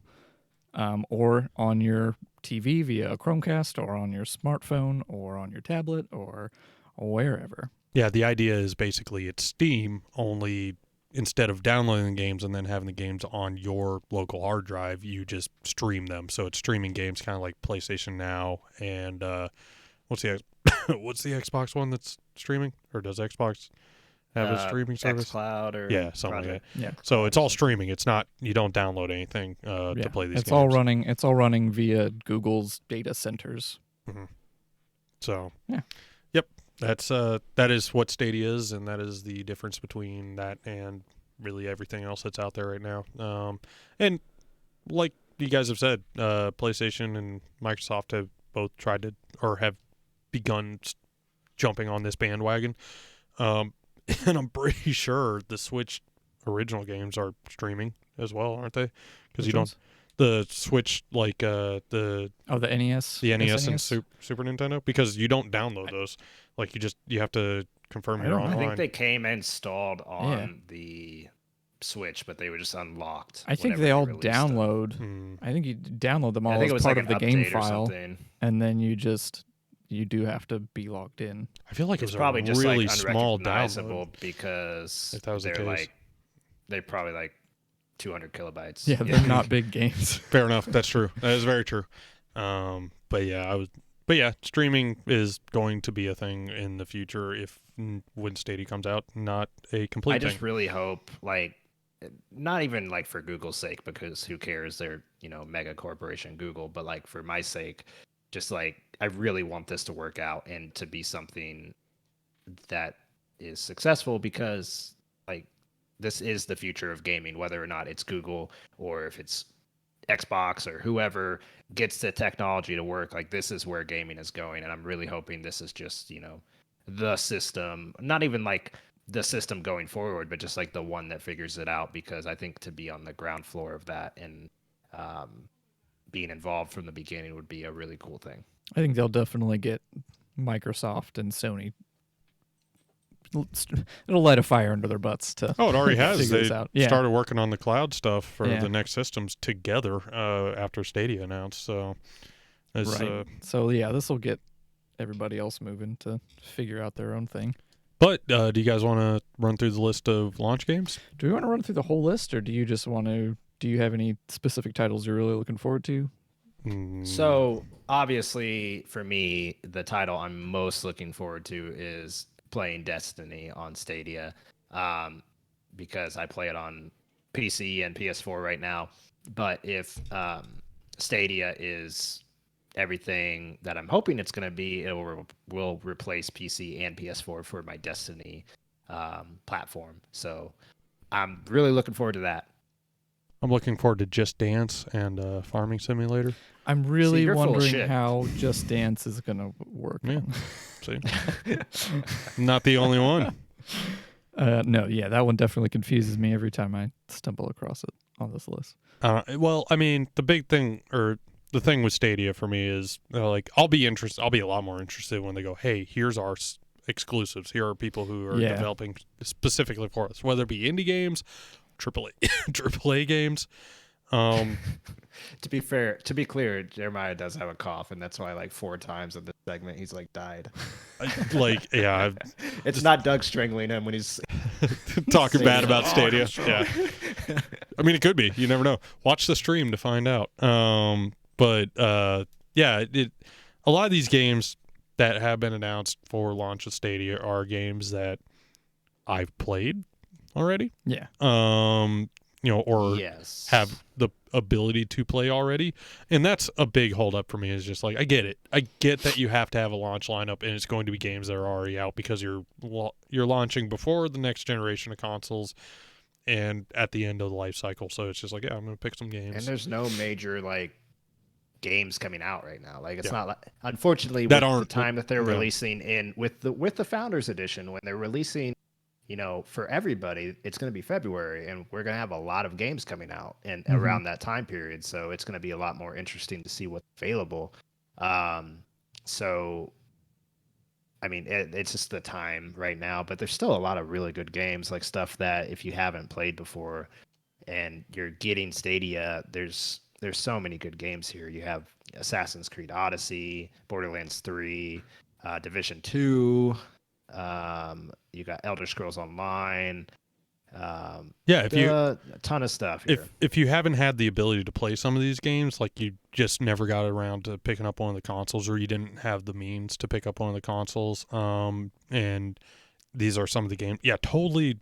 In February, or even if you have the Founders Edition or can get the it's not the Founders, but like the Collector's Edition or something like that. If you can get your hands on that and play some of these games, do it.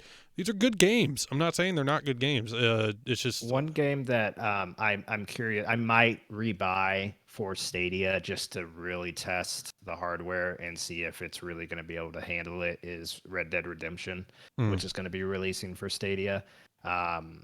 That is, I mean, that's the most technically impressive game that's going to be on the lineup. So if they can pull that off in 4K, 60 FPS, like they can do any game. My game would be, if I was going to buy it just to test the upper limits of Stadia, would probably be like Mortal Kombat 11. And Really? Not because it's like, oh, I like the game. It's because what is the actual latency because that is something that people can't get even on consoles sometimes. Like the netcode for fighting games is tough to like nail down.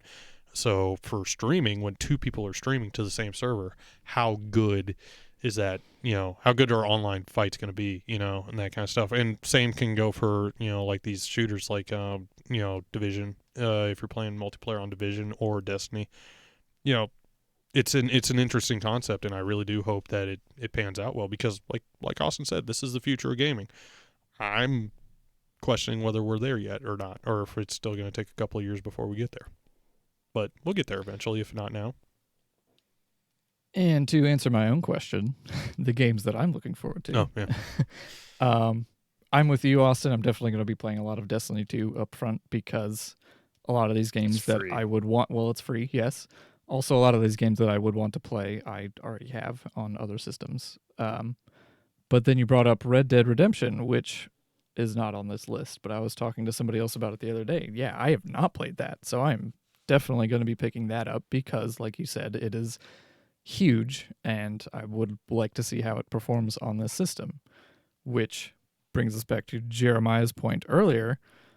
This Google Stadia is running on Google's data centers, which are how does this work? They chain together all these CPUs and GPUs and can just use however many of them they need for whatever game you're playing. So the potential for future exclusive games is theoretically limitless, and I'm very excited to see what people can come up with to really take advantage of that in the future. Yeah. I mean, we're all in agreement that this is definitely going to be a thing, if not now, eventually. And that's why I hope Stadia works out, because it's nice to know that we don't have to worry about gaming that much, for the future generations. So I have just a fun little fact to tack on here. So last week, Google had their hardware event, their Pixel 4 announcement event, which is where they announced the launch date, the November 19th launch date for Stadia. They also had a little just promotional clip of some guy going and talking to the people who designed the controllers. And this is for you, Jeremiah, because I know you're so particular about how controllers feel in your hand. As long as they weigh enough. The original inspiration for the controller was, they basically just went and bought a bunch of knives.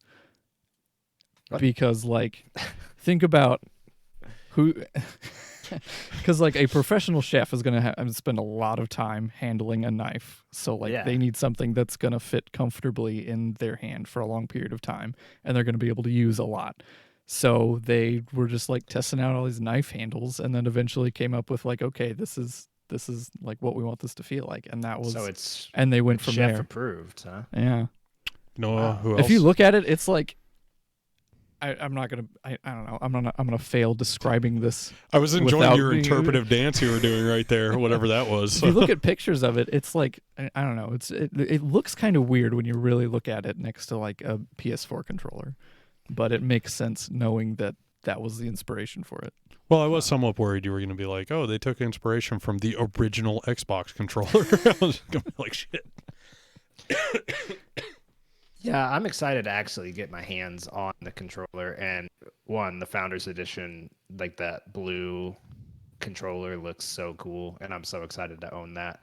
But I really hope it does feel good in your hands. If it's not going to be as good as the PS4, I can tell just by looking at it that it's not going to be. But I hope it's good. I hope that the thumbsticks feel right. One plus, it has the thumbsticks are what's the word? They're in line. They're not offset the Xbox and the Switch. So I think that's a good sign. I mean, it's probably a fair guess that the controller is going to be better than the Joy-Cons. I would imagine so. I mean, I hope so. For all the good the Switch is, the Joy-Cons are fucking terrible. As one thing I've noticed in the... No, they're bad. They're just bad. Real quick, I don't want to get too off topic, but just real quick, do you like it with the little doodad they give you with the Switch, like that makes it into a handheld controller? Do you Yeah. like that thing? Yeah, I've used that a couple of times. I mean, that's how I played It's- Zelda when I was playing Zelda. Mm-hmm. It's good enough. It's better than trying to play with just the Joy-Cons for sure. The actual like Pro controller would probably be better, but I do not have $80. I was about to say, like, yeah, It's don't give me ridiculous. on It's too that. expensive. It's almost as much as Everything's a too as expensive. a Stadia controller. No. Wait, how much Yeah. is a Stadia controller? Stadia $70? controller is like 60 on its own. Is it 60? I thought it was 70. But still. Yeah, I mean, that's normal price for controllers, right? Like Mhm. PS5 or PS4 controllers, what, $55 at this point? Cheaper? Did they go down That in price? depends. You can find cheap ones. So Yeah. But no, that's cool. And the only other thing about Stadia where have they announced many things outside of the launch lineup? Game wise? I mean well, you've got Doom Eternal is going to be one coming to it. I would assume every be on there. They've been kind of the first company that got on board with Google. They really have only given developers. I can deduce based off that, like the developers that they've announced what games we can expect to see on there, but they haven't announced, like, there haven't been any like this game coming spring 2020 to Stadia. Like, it hasn't Well, been it's like- anything like that. They have a long list of games that will be coming to Stadia. There's just a lot of them aren't going to be available at launch. A lot of them like come out next year. There's like Cyberpunk. And they have a whole Baldur's studio. Gate, They have their whole game studio that I can't remember her name, but I think she was like the head of like 343 for a while and did all the Halo games. So like they've got some impressive people that are making games for them. yeah. And that also reminds me, what is Ubisoft's thing? Uplay Plus. It's like $15 a month, and you can play any Ubisoft games. Will also work Mhm. with Stadia. So for another $15 a month, you can get all the Assassin's Creed games, or like the Division, or all the Tom Clancy games. Subscriptions just keep adding up, right, Austin? Yeah, I They mean, will, but you can that's the spend future. I you know. can spend $15 and play through a handful of these games And then instead of paying Delete it. like $60 a piece. No, totally. For Yeah, them. like- Yeah. yeah, I mean, there's plenty of great Ubisoft games that you should play. Like Especially like I could definitely see myself for an Assassin's Creed signing up for Uplay for a month and playing it and then canceling the subscription. Like, I'm gonna be doing that a lot, I feel like. yeah, I mean, hell, I put 80 hours into Odyssey and I still haven't beat it. Well, I beat it, but I didn't beat like everything in it. And that's one of those games that's like I might go back to that eventually. That's the game I've beaten everything except the last DLC. I've got to do that still. Yeah, I didn't do any of the DLC. Well, maybe I good, did man. some of the, like, was the Atlanta DLC was stuff good. DLC? That's the one I haven't played yet. Oh, see, I did that. But that was just kind of intertwined with everything else, so Yeah, I didn't know it's it was good. DLC till I beat it. What a good game. Like I didn't do the First Blade stuff. Oh, well, the Atlantis makes an appearance in the main game, but you actually go there. Yeah, in I totally one went of the there. DLC. Yeah. Okay. So, because I got the gold edition, and I got the gold edition because it was $50, and it came with the remaster of Assassin's Creed 3, which I need to play through because I actually like that one, and apparently they made it even better. And if you haven't played Odyssey, you can get it on Stadia. So Do it. Yeah, just play Odyssey. Odyssey was their like for the like I don't remember what they call it, Project Chrome test, Stream yeah. or something. It was like their Yeah. beta test game. Yeah. So you I can play I it in the imagine Chrome that will browser. work. That will work. That It's will also run what they very well. used on their announcement of Stadia. That's the game that Yeah. they showed off. So I get basically daily updates from my buddy Wes. He's like, well, now I'm 40 hours into Odyssey. Now I'm 50 hours into Odyssey. I'm like, it's a good game, I know. I you're caved. about halfway through. Yeah, I right. caved and bought Odyssey on PS4, and I have yet to pick it up. And I know I'm probably not going to pick it up. And then you're going gonna to buy it on Stadia. Well, I don't like. I've already bought it, so I don't think I want to buy it on Stadia. But also, I really want to see how it runs on Stadia. So we'll see. Well, if you play I don't know, a couple hours of it on PS4, and if you like it, continue playing it. But then eventually I you know can I'll like it. then eventually get around to Stadia and you can like compare and contrast and kind of do a maybe you can write something up for the website. Be like, hey, here's the comparison of PS4. I would not be shocked if Odyssey was one of like the first free games they offer. Yeah, that's what I've been trying to guess, like what's going to be next after Destiny. It's probably going to be Odyssey. You think their flagship game is going to be free, like out of the gate? Yeah, to bring people into the system. Yeah, It would make sense. I mean, I wouldn't be because you only get the free game if you're a pro member. So well, it's like with PS Plus. You get all these free games, or you get like 2 free games every month, but you can only play them if your subscription is active. Yeah, and I mean, completely okay with that strategy. Is Stadia goes with it because it's like, well, I'm going to be playing online with my PlayStation Plus. Did Stadia ever say if you had to own the subscription to play online, or is that just part of the free package? I think it's part of the free package for like online games. I think you could buy Destiny and play online with your friend. I would assume so, but I know we've talked about that before. It hasn't been officially clarified in any capacity. Now that like you literally could not like on PlayStation, that would legit suck, honestly. You cannot. Oh yeah. Well, on PlayStation, you cannot buy Destiny if you don't have a PlayStation Plus subscription. Yeah. You know, like it won't let you do it. So, I would assume. Well, I think actually I take that back. You can because there's some offline stuff that you can do. At least a in lot Destiny of I 1. mean, there's Destiny 1 and 2. It's whole story mode. But anyway, I would think that you would be able to play if you bought a game like Destiny or Fortnite, which is free or whatever. You would be able to play online, but they haven't specifically said it, so I don't. Because you have to buy the online subscription to play online on the console. So but they I don't know if they're going to go that honestly, route or they not. could say that you do have to be a pro member to play online, and that is fine with me because you have to do that with every system. Yeah, and Because we're gonna get it anyways. So yeah, totally. I just wasn't sure if that had. But that's reasonable, is what I mean. Like that's a reasonable.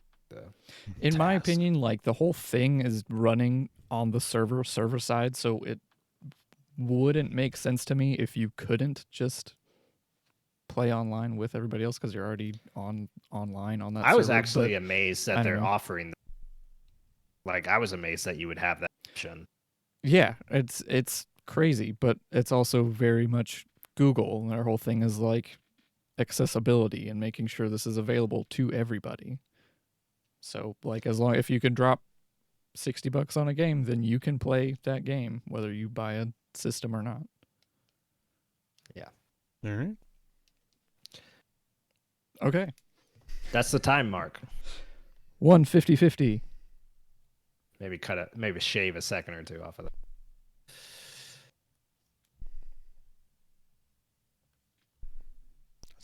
I do want to play that moving game that they announced, but I couldn't find That it on game's the. so funny. I just think Like- about Is that it game out? sometimes. Well, no, it's Stadia. I think it's a Stadia Stadia exclusive. It's a Stadia exclusive? I Yeah, thought it was I think coming to like so. Switch too. No, I'm Maybe. pretty sure it's Stadia exclusive. Oh, there you go. Like I do want to play it though. Like that's a game I want to play. I which- think about that game sometimes. if they just, go, like, if they by go, you myself. just have to started- buy it and you don't have to get the subscription to play online. Like I will get Stadia to play that game with you guys because that would be fucking hilarious. Like when me and you, Austin, when I was over at your house, we played Overcooked.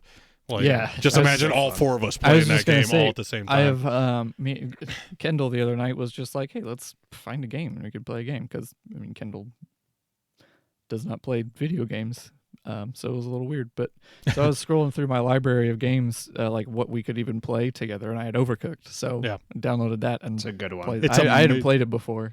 Austin, I understand how it could strain marriages. did you know it strained me and Austin's marriage? Did you know there's a dash button in that game? We never figured that. There's a dash button in that game.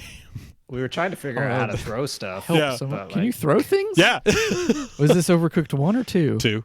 Okay, yeah. Was it- I have 1 because it was a free PS4 game. Maybe it was 1. Was it 1 or It 2? was one. It was whatever was free. Yeah. 'Cause I didn't- Well, I there's a never dash paid for it. button and there's throwing shit. So Really? now that's a game we should all get together and play. 100%. Yeah. Like all 4 of us need to play. Oh, it would And if John be- for some it reason would be can't make loud. it, you just have Kendall You know jump how on. loud it would be? It'd be hilarious. Like that'd be Jesse, amazing, yes. Jesse says Overcooked stresses stresses out. me out. right? I've played one Me and once when I was Jeremiah were very playing. intoxicated We were and just couldn't yelling at handle each it. other. Me and Austin just screaming at each other. This What would are get- you doing? It would get heated, and I'm sure it would be hilarious to watch. Yeah, totally. We should 100% play that, because I've watched streamers play that game like in a group, and it's always laugh out loud funny. So It's so funny. Just those stupid like, little just- people just chopping just up with their... me and Austin playing, not even like to an audience, we were fucking. It's so funny though, because like you're fucking up after you play through the level. You're like, okay, you need to be doing this. Yeah, You need to be yeah. doing You this. start strategizing, You have to be doing and then this. as soon Don't as move something from goes, this spot. yeah, as soon as something And goes then wrong, what are you you doing? strategize. Get the plates. And then Oh, it doesn't shit, work. we So the didn't next time clean you're the around, plate. you're like, okay, let's do it this way instead. The pot's burning. Get the pot off. You didn't put all the Get ingredients the on. fire Run. extinguisher. Bring me that plate. Wash the plate. Get out the buns. Yeah. So Oh, I could see all four of us playing Overcooked together. Like, but yeah, that's packed. I think that was the name of the game for Stadia, right? Get Yeah. packed. Yeah. Get Same packed. same concept. Definitely want to play that, and I definitely want to play it with us. I'm So- looking forward to Gods and Monsters. I don't think it's an exclusive, but they first announced it with Stadia. Gods and Gods and Monsters. Monsters. That sounds like an old game I It's- used to play. It's like, it looks very like Breath of the Wild, but That's like right. with Oh yeah, actual Yeah. I like remember this. mythological characters. Yeah, I want to play this too. And who develops it? I can't remember who developed it. And make sure you type in game, because if you don't, it It's brings up developed by Ubisoft. Ian McKellen's Frankenstein movie. But it was the guy who did, the creators of Assassin's Creed Odyssey.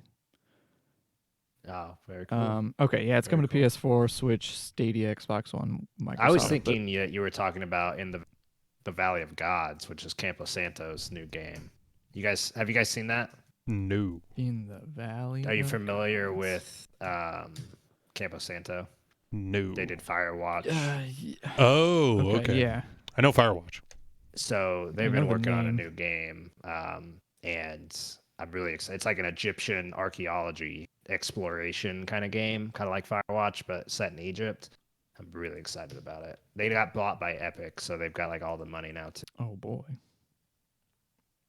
I used to listen to the owners of that. They had a podcast called Idle Hands. You have to say that name again because Oh. you cut out. I said Idle Hands. It's actually Idle Thumbs. Idle thumbs. Yeah. They had a really cool podcast for a while. And then they got too busy making a game and stopped their podcast. You know, I don't know why I was just thinking of it, but I want a new Infamous game for PlayStation. Is that too much to ask? Like No, it's not too much to ask, but like with I don't Cole. know. I never got into Infamous. Really? Yeah. Hmm. I don't know why. I was not a huge Infamous fan, but I played all of them. Played all three of them and enjoyed the hell out of them. I think Infamous Second Son was the first game I platinumed on PS4.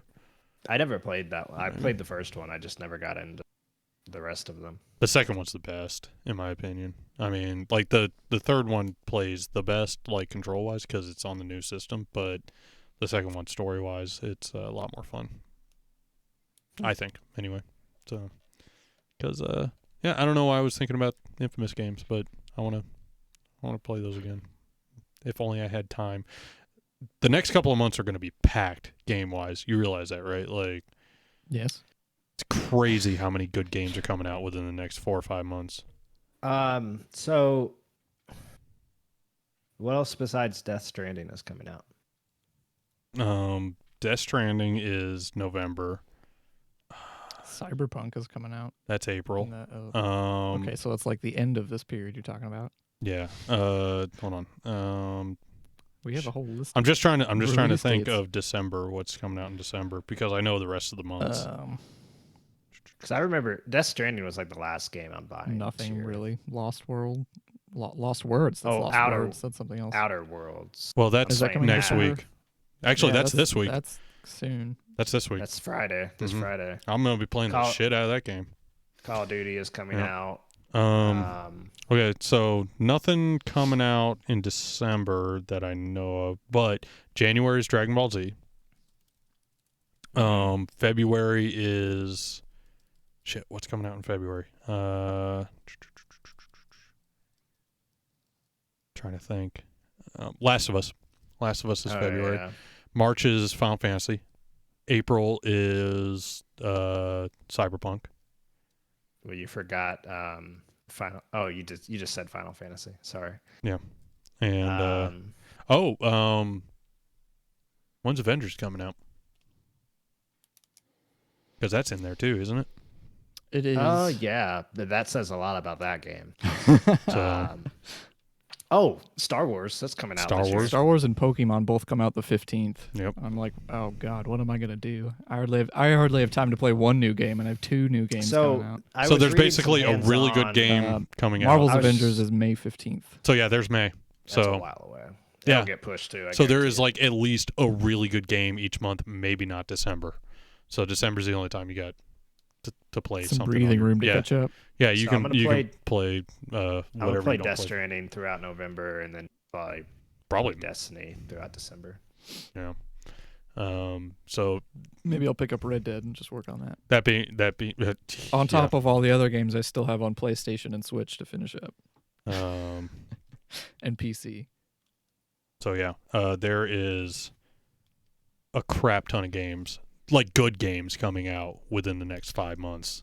And Yeah, I think I'm gonna say the only one of those games that's going to be like classically great game is going to be Cyberpunk. I was about to say Cyberpunk, maybe. Yeah. I think the rest are gonna be like just good games. One and done. I don't know. Every time I see more on every time I see more on Final Fantasy, it just looks like a lot of love and care was put into that game. It's gonna be great, but like I don't think it's gonna be like Earth-shattering? I don't think it'll be as good as like RE2 remake. But I do think it'll be good. There are. Sorry, I'll And let you also, finish. from what I heard, Outer Worlds is like gonna be the surprise game of the year for everybody. Like everybody that's gotten their hands on it is, and like it's a Yeah, I can't wait to play it. game. Like, I'm stoked. Like, when they announced it for Game Pass, I was just like, because they announced it for Game Pass for console first, and I was like, well, shit. But then, like recently, they were like, oh yeah, it's gonna be on PC I just saw too. it today. And I was like, yeah. fuck yes. Hey, Doug, Jesse says he's got Red Dead Redemption for PS4 if you want to borrow it. Well, so do all these guys, but I might as well just wait for Stadia. I do not have it physically. I have it digitally. Austin does. I know he's offered it up before. He True. just doesn't live here. True. Well, you're gonna be in town. I've got other stuff. I've got other stuff to play in the meantime. When are you gonna be in I town, need Austin? to get you. I'm gonna be in town 26th. this weekend. Okay, cool. I am on I need to vacation get this you weekend. Sekiro. Who, I'm me or gonna bring him? Sekiro for you so you can play it finally. You, Me? me, you. Jeremiah, sorry. Oh, okay. Why would I? I've never told Doug I was gonna make him play Sekiro. So is that something we're going to sit down and play together? Or you watch me yeah, play? We can. All right. Yeah, that'd be fun. Jesse's real excited about that. Jesse loves Sekiro. Jesse loves Sekiro more than Really? I thought Sekiro was good, and it's still my game of the year so far. No, RE2 is my game of the year. I forgot that I said that. I don't know what my game of the year I is. don't remember what. The I don't last have a thing I said game of the was. year right now. Well, I guess I think did. because we're gonna Guess do that's that coming up. episode. I in a couple of lied. months. I do have a game A of the couple year. of months or a couple of Yeah. weeks. I guess a couple of The months. game It's of the still year. It's Couple of October, isn't it? We're You're going to do losing your Flightless mind, Nerd Game of the Year at the same time we're doing all this movie stuff. It's and gonna be D&D. just a normal episode.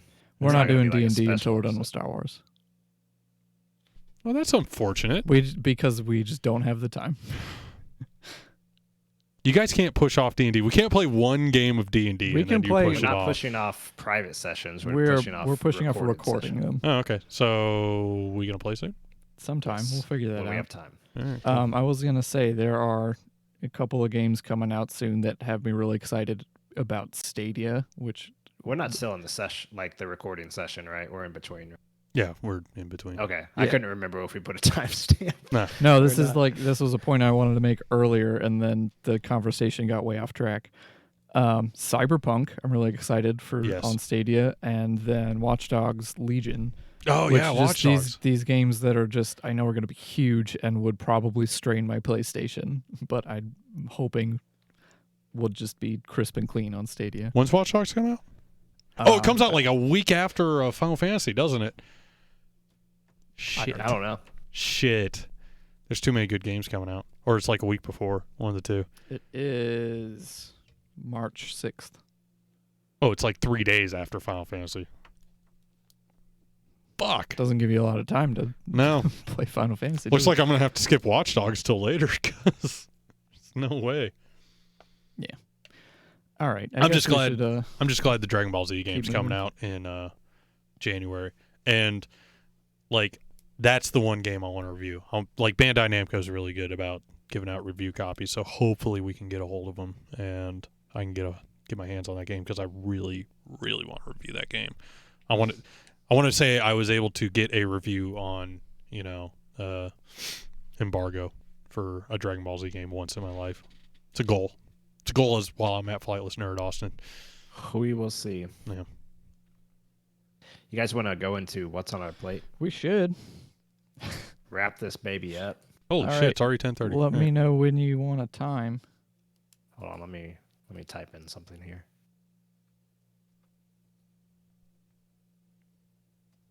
Oop.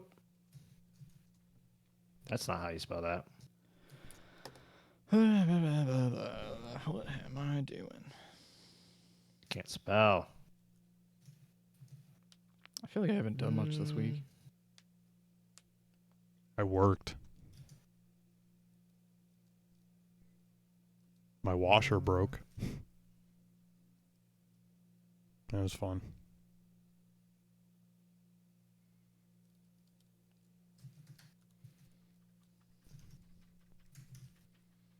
Okay. Oh, are you typing into the show notes? All right. Ready? Ready. 2:05. That is going to do it for the news section of the Flightless Nerd podcast. Now we go into a segment called What is on Your Plate? And we are going to start with Jeremiah. What's on your plate? I'm doing the YMCA dance. I don't know why. I have been playing video games this week because that's what I do. That's good. That's convenient for our podcast. I figured. Yeah. Because like I said, I got done watching all of the My Hero Academia anime last week. So I had time to play more video games. There you go. I am getting through Persona 5, slowly but surely. Just, like maybe an hour or so, a day. So you know how that game is. Like, how many hours are you into it right now? If you had to guess. All of the hours. Well, it tells you on every save screen, but I haven't played it in a couple of days, but I'd want to say 20, 25-ish, maybe. okay. Maybe. So you probably haven't finished the third castle yet. have Oh you? no, I'm still in the second castle. I'm taking my Okay. sweet time. I'm more than halfway through the second castle. I probably would have beaten the second castle if I didn't jump into a different game. The second castle past weekend. is, you'll agree, is much less dark than the first castle. Well, because it's designed to be less dark. Yeah. Because the first castle is literally like a dungeon with, slaves and High school slaves. and abuse and, possibly rape. Whereas the second castle is just like some greedy old dude. And it's Yeah. like, all right, well, that's very bright, Doug. The ghost over here. Doug just lit up a screen and the whole room just lit up. It was very distracting. I wasn't ready for that. Yes, the second castle is brighter like Doug was. Yeah. But it's But, designed yeah. to be that way. It's designed to be, instead of a dungeon and people being enslaved, it's a museum where it's art pieces and flashy, decorations and shit like that. Yeah. think the last time I played it, I got stuck in a point, and I'm just like, how the fuck do I get past this part? And I was just kind of running around, and then I had to save it to go to work, and I was just like, well, I'll do it later. And then I haven't jumped back into the game since then because I was feeling like playing. I just realized everybody's gonna be Jesus getting a Christ. little picture of Leia there on the street. Nice. I felt like playing an action adventure game. Like I wasn't in the RPG mood this past weekend. So I played a couple hours of Rise of the Tomb Raider because it is free on Xbox Game Pass for the PC, and I played the first Tomb Raider from the remake or the reboot, I guess you should call it. Mm-hmm. Rise of the Tomb Raider follows Lara Croft, obviously, if you know anything about video games. Lara Croft is best way. Angelina Jolie. No, not Angelina Jolie in the games. It's a reboot, sir. But in the movies, yeah. But you play as a psychopathic murderer, mass murderer, really. Like any good action adventure game. Because if you really think it's Uncharted with Lara Croft in it. And more. Well, that seems like disrespectful to Lara Croft. I feel like Uncharted is Lara Croft with Nathan Drake. You mean Tomb Raider with Nathan Drake? Well, the differences between Tomb Raider and Uncharted is Uncharted has comedic beats to the story. Like Nathan Drake isn't completely broken as a person. And they went the more realistic route with the new Tomb Raiders. So, like, the first expedition you go on in the game previous to the one I'm playing, Lara Croft ends up on an island shipwrecked with her friends, some of which spoilers for however old the game is, some of their friends get murdered, and all the bad guys on the island are basically rapists who are trying to kill and rape Lara Croft. So it really fucks her up. In that order? Yeah, both, whatever. And there's like actual scenes that They're bad guys, Doug. Yeah, they're bad guys. There's actual bad guys are going to be bad. There's actual scenes where it's like implied that they're about to, do horrible things to her, and she gets out, and it's like, wow, that's really fucking heavy. And that PTSD of that situation continues on in the second game, which it would in real life. Mm-hmm. And so she's a little more, I guess the word would be sketchy, as a character. She just feels a little more unhinged. And she's more she's very goal oriented because she's like, all right, I'm going to figure out what the treasure my dad was looking for, and everybody started calling him crazy, and he lost all his notoriety because he kept chasing this treasure before he died. And she's like, I'm going to do this. And there's already been a couple of scenes where it's just like, wow, she's been almost strangled to death. And there's a dude who, like, the main bad guy in it, I think his name's Constantine. He's like they're Russian. Of course they're Russian. Or they're in Russia. I guess it's just a paramilitary operation. They're looking for the same thing she is. And the head of the guy, or the head of the, military outfit, they're like, oh, they're all fanatics, and they all follow him, with all this loyalty. And it shows him literally in a scene where he grabs a dude's face and he pushes his eyes in. He's just like, shh, and he like doesn't kill him. He just walks off, and everybody's like, yeah, we're probably just not gonna touch him. And they all leave him alone, and he dies by himself. It's like, wow, this is fucking brutal. But there's no, like, unlike Uncharted, there's no haha moments. With Nathan Drake, he's always quippy, where Lara Croft is just not. She's just a broken person in this game, and it's an interesting take on it. And I don't know if she's going to become more, I want to say the word likable, as a protagonist, but like the gameplay's fun.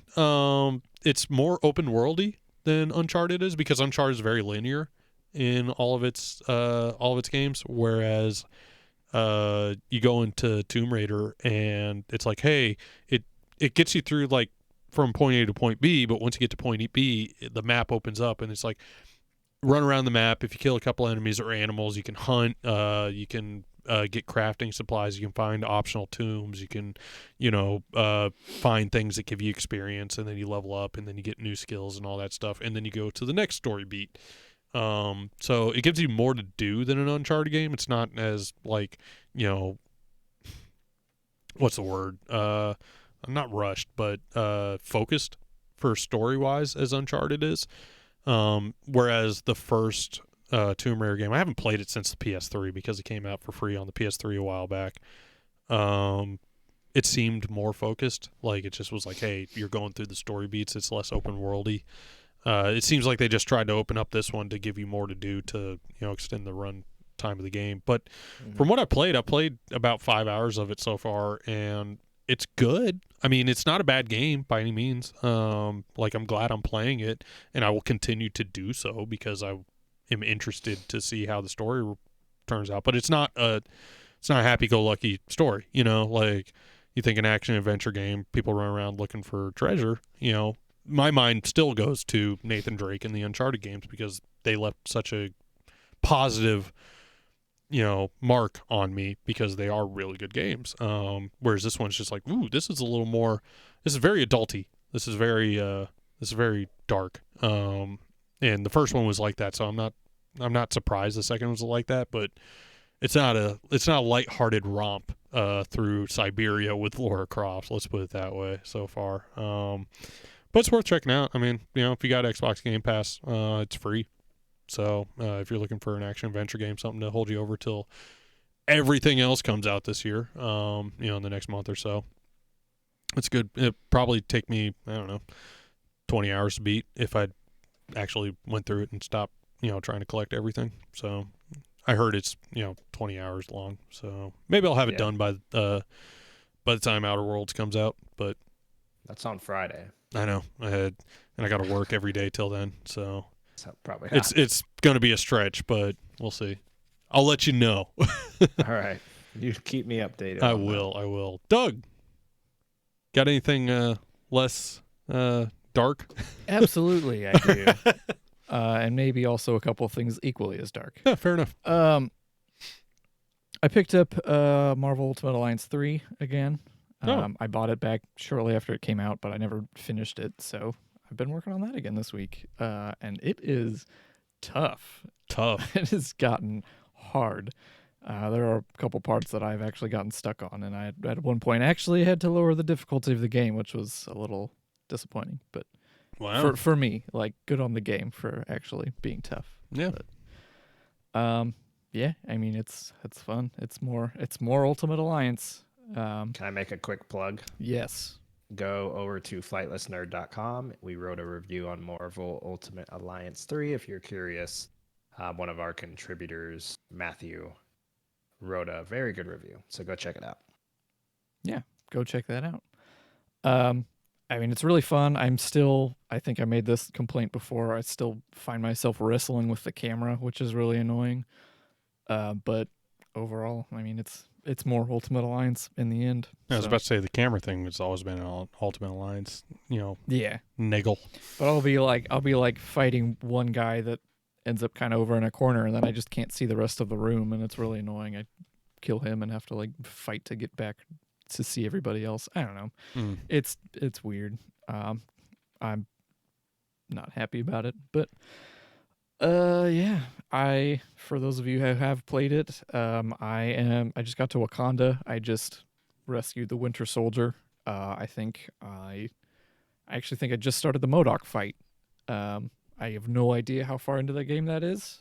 I think I have maybe 3/4 of the characters unlocked so far. Yeah, I'm gonna try and wrap that up soon. If I keep playing it like I have been, I'll have it done for next week.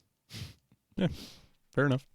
It's another one that we should all get together and play because, I mean, it's one of those games that's just made to play with people. Oh, yeah, totally. Yeah. So, on another note, I have been watching Peaky Blinders. It's on Netflix. It's like 1920s gang starring Cillian Murphy is the main guy. He was Scarecrow in Batman Begins. Shit. Yeah. I thought he looked familiar. Yeah. He's also the guy who survives the 28 Days Later zombie apocalypse. Yeah. That I watched- don't remember as much, but I definitely remember Yeah, right. Scarecrow. As you should on this I was channel. going to say, most people here are going to recognize that, definitely. I watched the first 3 seasons a while ago. And like the first episode or 2 of the 4th season, but have not watched it in a while. So I picked it up like halfway through the 4th season. I think the 6th season just released. So yeah, I've been working through that. It's very, it's pretty dark. It's very drama. Yeah, that's one of those shows on Netflix that I've almost started watching so many times. It's been like on the front page for years at this point. Yeah. That I just haven't started it. It's good. I mean, the seasons are it's British, so it's like there's 6 episodes per season. Each one's like an hour long. To be fair, That's good. the older we get, the harder it is to start a new TV series. I've realized that. Like, Yeah, there's Well, I say so that, but I many to started pick one this from. week. fair. I keep finishing things that I'm watching and then having to like pick something new to watch. It's so hard. Which is why I picked something that I'm already halfway through. Yeah. Like, you guys are going to be like, watch this. I'm like, I'll totally watch this. And then I'll go watch The Boys again or something. Yeah. Yeah, I'll probably finish up Peaky Blinders this week. It's good. You maybe kind of have to be in the mood for it. Like I said, it's really serious drama, and I don't know, I've just recently gotten into the mood for that kind of thing. So this is maybe the beginning of a long streak of more serious things to watch. Like Watchmen, which just premiered on HBO yesterday, I think. Was it yesterday or did Hot damn, Doug. It was yesterday. And It was yesterday. I wanted to watch it like day one, and I completely forgot about it yesterday, and I didn't have time to. I'm really mad. Yeah, you were the one that reminded him to watch it, and you haven't seen it yet. I actually, watch it. okay. Yeah, this is one that I love Watchmen. I've been excited for this since it came out, except for the fact that I keep forgetting about it until like a new trailer drops or something. Yeah. And then I completely forgot it was premiering until I started seeing headlines about it today. So I got on HBO and HBO Go and watched it. And I had not seen your message, Austin, so that's why, I don't know, it was pretty funny that I was like, oh yeah, I'm watching that right now. Gotcha. I thought he reminded you, and you're like, yeah, I'm totally watching it already. I thought it was one of those moments. It's very Watchmen in the sense of like Awesome. there's so much going on. Like they put in a lot of like background details for things that are, I mean, very confusing right now, but I'm sure will play out over the rest of the season. And it's very dark, obviously. Does it explain? Because from what I understood, it's like 20 years after the graphic novel. Does it explain that? Not yet. That's not clear yet. Okay. I think that's something that will. I think they're kind of teasing at something that will explain that a little bit. But Okay. Well, then I no, was it's not completely clear yet. wrong. I thought it was going to be like before the graphic novel, like all their I'm What not I sure read how. exploits today- beforehand. I'm not sure. It could have been wrong. if it but is what I or read how today it- was after. Yeah. Is it? I've never known how or if it is even related to Watchmen that already exists. So I Okay. wish I could cite what I read, but I definitely read after. So I don't Yeah. know. We'll see. I mean, I'm going to watch it regardless. I just got to get around to watching it. yeah. And I said that about Chernobyl, too. I got that sitting there. I'm going to watch that first. I'm going to watch Chernobyl first, because apparently Well, that's like one of the best shows of the year. But Watchmen will be soon. And it's not thereafter. terribly long, and Watchmen has only had 1 episode. So yeah, So- you got time. And I'm going on vacation next week, so screw it. I'm just going to binge watch a bunch of dark, depressing shows so I can be sad the next time I'm on air. There you go. Yeah, no, it's great. Go check it out. I'm sure we will continue talking about it as it develops because, it just started. So If it's good enough, we might start a podcast about it. we'll see. We will see. Last thing, I've been going pretty hard on working on developing a new version of our website that I'm really excited about, and I hope you all are excited about as well. That's With- really cool. I'm What just- kind of changes are you working on?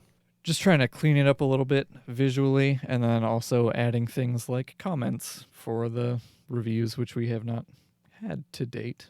But so yeah, like user sign up and comments and maybe like saving articles for you to refer to back later. And then cool.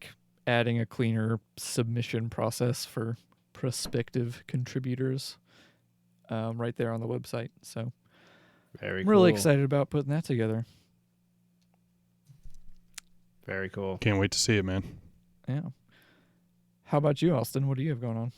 So I've got kind of like you, I've got a bunch of little things I've been doing. I feel like I haven't been on the show in a long time. It's only been 2 weeks, but it feels like longer. So much has happened. I know. So the first thing that I've been doing is playing Destiny. So I'm just like crazy obsessed with Destiny, the new Shadowkeep expansion right now. I am 100% back in, and honestly more back in than I've ever been since I first started playing Destiny. This is the longest I've gone without, and it's been pretty much exclusively what I've been playing. Than the Fortnite match that I mentioned earlier, and I'm not showing any sign of slowing down. They've got new content releasing next week that's going to have a new exotic weapon quest that's dropping that I'm going to be doing next week. The Iron Banner was this week, so I spent most of the week playing Iron Banner, and all these terms don't make any sense if you don't play Destiny. I have no idea what you're talking about. They're just all events that Okay. are happening. So I'm having so much fun playing it, and I don't have any plans of slowing down or stopping to play it. I haven't even started my second character on it, which I have 3 characters that I use to level up through all the processes. And I'm still playing my main character, so there's just a breadth of content to consume, and having a great time with it. I really want you guys to play with me. I just really. I need you haven't guys had to play with me. I haven't had a chance to try out any of the new stuff yet. But you just keep sending me stuff about it. Like, oh yeah, that's Just cool. I haven't always played it talking yet. about No, it. I get it because I had to physically pull myself away from Monster Hunter. So I get that you're scratching that itch right now. Like, and I appreciate that. That's Death Stranding will pull me away for a bit. I'm hoping that I go right to it because I'm just really enjoying it. I was gonna say I tried to explain Death Stranding to someone the other day because they were like, I'm looking for a new game, Why would you even try to do and that? I was like, Death Stranding comes out soon, and they're like, what the hell's that? And I'm like, I don't know. Good question. So he was like, what do you mean? And I was just like, they announced it 2 years ago or something like that, and everything I've seen on it, I couldn't tell you what it is, but like, and he's like, what the hell are you talking about? And I was go, here's And some. then you show him the trailer, I and was then like, it makes here- less sense. Well, I than couldn't he did. show him the trailer because of the first, like the reveal trailer is like 9 minutes long, so I'm not going to show him that. So I was just like, well, here's like some gameplay, and here's a baby. Goes around a baby in a tank. Get Here's this him collector getting, edition where there's like a baby. yeah, like here's a part like in the gameplay where he takes a shower and then gets dragged into hell. He's got like in a this long part. ladder on. Like he Yeah. like He just carries pulls a around all ladder. of his stuff. Oh, he just lives off of the stuff on his back. Here's Norman Reedus running as fast as a truck.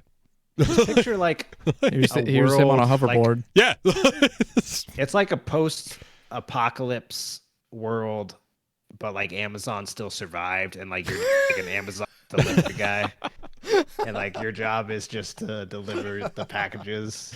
all the It's dead like all the dead people are post Amazon employees. it's like that Yeah. game where you're just driving a semi cross country, except you're delivering Amazon goods on foot. So yeah, the like I explaining what Death Stranding is now one of my favorite pastimes to people who already don't know what it is, because I don't know what it is. I feel like that would be a good Twitter hashtag. Let just me explaining introduce you Death to something Stranding. that I don't know what it is. It's going to be a good game. Hopefully, I'll understand it when I play it. But It's supposed to be really good. it's supposed to be really good. Hideo Kojima's last game was really good. So I hear good things. Yeah. I hear weird things, but I also hear good things. So next time you want to challenge yourself, talk to somebody about Death Stranding and try to explain what it is. I already, Sounds like a I don't challenge. want any part It's of so that. hard. Yeah, no, Destiny. I think I have not played it again yet because part of me is afraid to play it because I know that's just all I'm going to want to do which is why I I'm a usually, little. which is why I don't jump into a lot of very big games because I know I'm just gonna want to devote all of my time to them. Yeah, that's Same. true. I'm a little upset with you, Doug, because we always used to play every expansion of Destiny that I came know, out, I and know. we haven't done it the last couple I've of held out for expansions. so long. You're in trouble. And we need to get back into it. I mean, I could make the excuse that I have a kid now and it's tough to make time for a lot of video games. That's the excuse I make to people who don't know me. Oh yeah, no, I gotta go take care I of my gotta go kid. take care of the kid. Yeah. I can't do this thing you want me to do. Or I just don't even Anyway. want to do it. Other than Destiny, which I'm going to be streaming tomorrow, which again, you're not going to hear this, so why do I even say it? But every Tuesday night, I'll be streaming Destiny because that is the best thing to do on a Tuesday is stream Destiny because that's when the new content drops. So I'll be doing that on Tuesdays. Other than that, I have been reading a book. Wow. Stephen King's newest book I've been reading. I had talked about the King Killer Chronicles. I haven't finished the second book yet. I had Come on, man. break from it. I read like No, I get the it. last 500 pages of the first one, and then the first 300 pages of the second one. I gotta take. I got like halfway through the first one and then took a break and then finished it and then took a break Yeah. and then read half of the second one and then took a break. Yeah. So I'm how far taking did a you break. get? In the second King Killer Chronicle book. King Curler, yeah. King Killer Chronicle book. Like 200 pages. Like I don't want to say anything spoilery, but So he's yeah, I probably don't just even know kind how of to say. in full swing at the university Yeah. then. Yeah, in full Yeah. swing there. But anyway, I'm reading the newest Stephen King novel, which is The Institute. I'm a really big Stephen King fan. I read a lot of, not every book. There's 1,000 of them, but I read a lot of them. He's one of my favorite authors, and this book is interesting. It has to do with, there's always somebody with either telepathy or telekinetic abilities, and the kid happens to have some telekinetic abilities, and he is abducted by this organization that is studying him and other similar abilities, and locked inside. He wakes up and he's locked in this institute that is studying him, and then that's really as far as I got so far. But it's really creepy and it's really sad because it's really a story about these children that are locked away in this institute, and they're being like treated awfully by these adults, and you just like want to reach through the pages and strangle these adults for treating these children this way, like they mean nothing. And I don't know, it's had an emotional.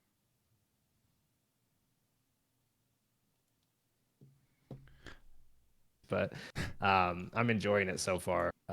If you like creepy suspense novels like Stephen King, it's not like one of his classic horror stories. It's more of like a suspense story, and it's good so far. I'm really, I was about to say, really Stephen enjoying it. King stuff usually, he's pretty good about leaving an emotional, It's good cinema. Yeah. Like, I mean, Really even good with his cinema. non-horror story stuff, like The Green Mile, stuff like that, Shawshank. It's I forgot those were Stephen King stories. mhm. Yeah. I mean, he always kind of leaves a little mark on you when you watch or read those things. So Very I'm not good I'm not writer. surprised that it's like, yeah, it's not like his normal stuff, but it's still affecting me in a way because he's a good writer. I mean, that's why he pumps out so much stuff all the time. Yeah, very good writer. I'm enjoying that. I'm going to keep reading that. I've also been watching a couple of things on Netflix. The first one is Living with Yourself. It's a new comedy. Is that the one with Paul Rudd? Yeah, it's the one with Paul Rudd. And he gets cloned. Yeah. By accident, and he has to figure out how to live with his. And the clone version of himself is like the perfect version of himself. Like, So he's Paul Rudd. yeah, it's basically a story of two Paul Rudd. It's like one be like idiot, lazy Paul Rudd that he plays in shows, and one is like the current superstar, and it's them combating with each other on their competing personalities and sharing the same wife, and it's really weird. I'm like 4 or 5 episodes into this 8-episode first season, and it's funny and it's good. It's intriguing. So I definitely recommend it, especially if you're a Paul Rudd acting with Paul Rudd. He does beautifully, like in scenes together. Like the characters are completely different while being character. It's like really brilliantly done. Yeah, that looks interesting. I want to check that one out. Mm-hmm. And then the last Netflix show I've been watching, movie I watched, was El Camino, which is the Breaking Bad sequel. Hey, I watched that Which last we week. also talked about last week because Jeremiah watched did it. you watch it? Okay, so I don't need to go like depth, Jeremiah, about what you thought about it. I thought it was a really good movie, but entirely unnecessary. And it really just felt like a curtain call for the cast, which is fine. I didn't have any questions, but literally nothing that happened in the movie was something tied up for my Breaking Bad fandom. I think that was more or less what you said, Jeremiah. Yeah, I mean, you didn't need it. You're right. The only reason I'm okay with, well, other than the fact it's a good movie, and it's a good tie-up, it really doesn't. It doesn't. It just feels like an extended Breaking Bad episode. So if you tagged it on to, or like, right before the last episode of Breaking Bad, or just the last episode of Breaking Bad, it's, hey, what happened to Jesse? And you could see them making an episode like this. Like, they could have shortened this into an hour and just made a Breaking Bad episode, because a lot of it was flashback. Which a lot of Breaking Bad stuff is flashback if you've ever seen the series. But I mean, it's nice to know what the hell happened to Jesse. I just don't think I needed to know. Like, I assume, I kind of just like he was gonna be okay. Like, as he was driving away. See, and that's the thing. Like, in my head, I was like, yeah, he probably got caught right after that, because that's his luck. Like, so. Because in my head, like the way El Camino ends is how I kind of pictured Jesse's ending in my head, with him telling me the story. So it really felt unnecessary. Well, you already had the story. It just cemented in your head for it. Yeah. I just had a happy ending for Jesse. Yeah. Spoilers for people who haven't seen it yet. I think if you're watching it, you want a happy ending for Jesse. So whatever. Yeah. Like, it's a good spoiler. How funny would it have been if he gets like murdered in that scene in the what was it? I was junkyard? Worried though. Like, spoilers. It's like, but the end. I was worried that he was going to get murdered, and like I was set the story. You know what I mean? Yeah. I mean, in my personal headcanon. Yeah, and that's the thing. It was just like, those were the two They options. didn't ruin it. They didn't ruin the story, and that was no, because usually like sucks, and it didn't suck. Yeah, it literally felt unnecessary. It literally feels and is the last episode of Breaking Bad. Is it? I guess it's the epilogue, right? So it's because the last episode is perfection. Yeah, it's not necessarily needed per se, but you can watch it and it doesn't take away anything from the last episode. It doesn't really add anything except for here's a closing to Jesse's story. And you know what? Some people wanted that, and the people who wanted that got that, and good for them. I didn't necessarily need it, but it's nice to have it. Just like you said, you didn't necessarily need it. It just seemed like it was the cast wanted to make one more Breaking Bad story. Yeah, and that's what they did. It definitely feels. Fine. It definitely feels like this needed to come out about 6 months after Breaking Bad ended, not how many 3 years, or how long has it been since Breaking Bad aired? Goodness, has it been 3 years? It's been a while since it aired. Oh, way longer than 3 years. Like, well, since the last episode aired. Way longer. Really? I bet 5. 5 would be my guess. Hey, Google. Yeah. Doug's looking up right now. It was now. Before me and Camille met, and we've been together for 5 years. Because there's only like 5 seasons of it, right? So yeah. I always forget how short it was. Yeah. Last episode was September probably 29th, 2013. Jeez. Yeah. Oh my god. gosh. It's been 6 years since the last episode. So yeah, if this came out 6 months after the last episode and not 6 years after the last episode, it probably would have felt a little bit better. It's like, yeah, give us, 2 hour, well produced movie. It well-produced episode of Breaking Bad, just to wrap up Jesse's storyline. Cool, we got that closure. And you could cut out half of the movie. You really could, because a lot of it's flashback. And if you stayed in the present with Jesse, it would be an episode of Breaking Bad, and it would be a really good episode of Breaking Bad. And it's like, cool, it would just be the end of Breaking Bad at that point. And I understand why they wanted to end it where it was, when it did end. So yeah, just call this an epilogue. Don't call it I like. loved where it ended. Yeah, everybody did. I don't think anybody Yeah, was that's why disappointed with the I didn't story. need more Breaking Bad, because the last episode, well, the last season of Breaking Bad is like the perfect So good. season of television. Minus like, the- It's a show that actually Second to last ends. episode. It's a show that actually has an ending without just kind of like stumbling along until they get canceled. It kind of slows Yeah. down at the last half of the last season.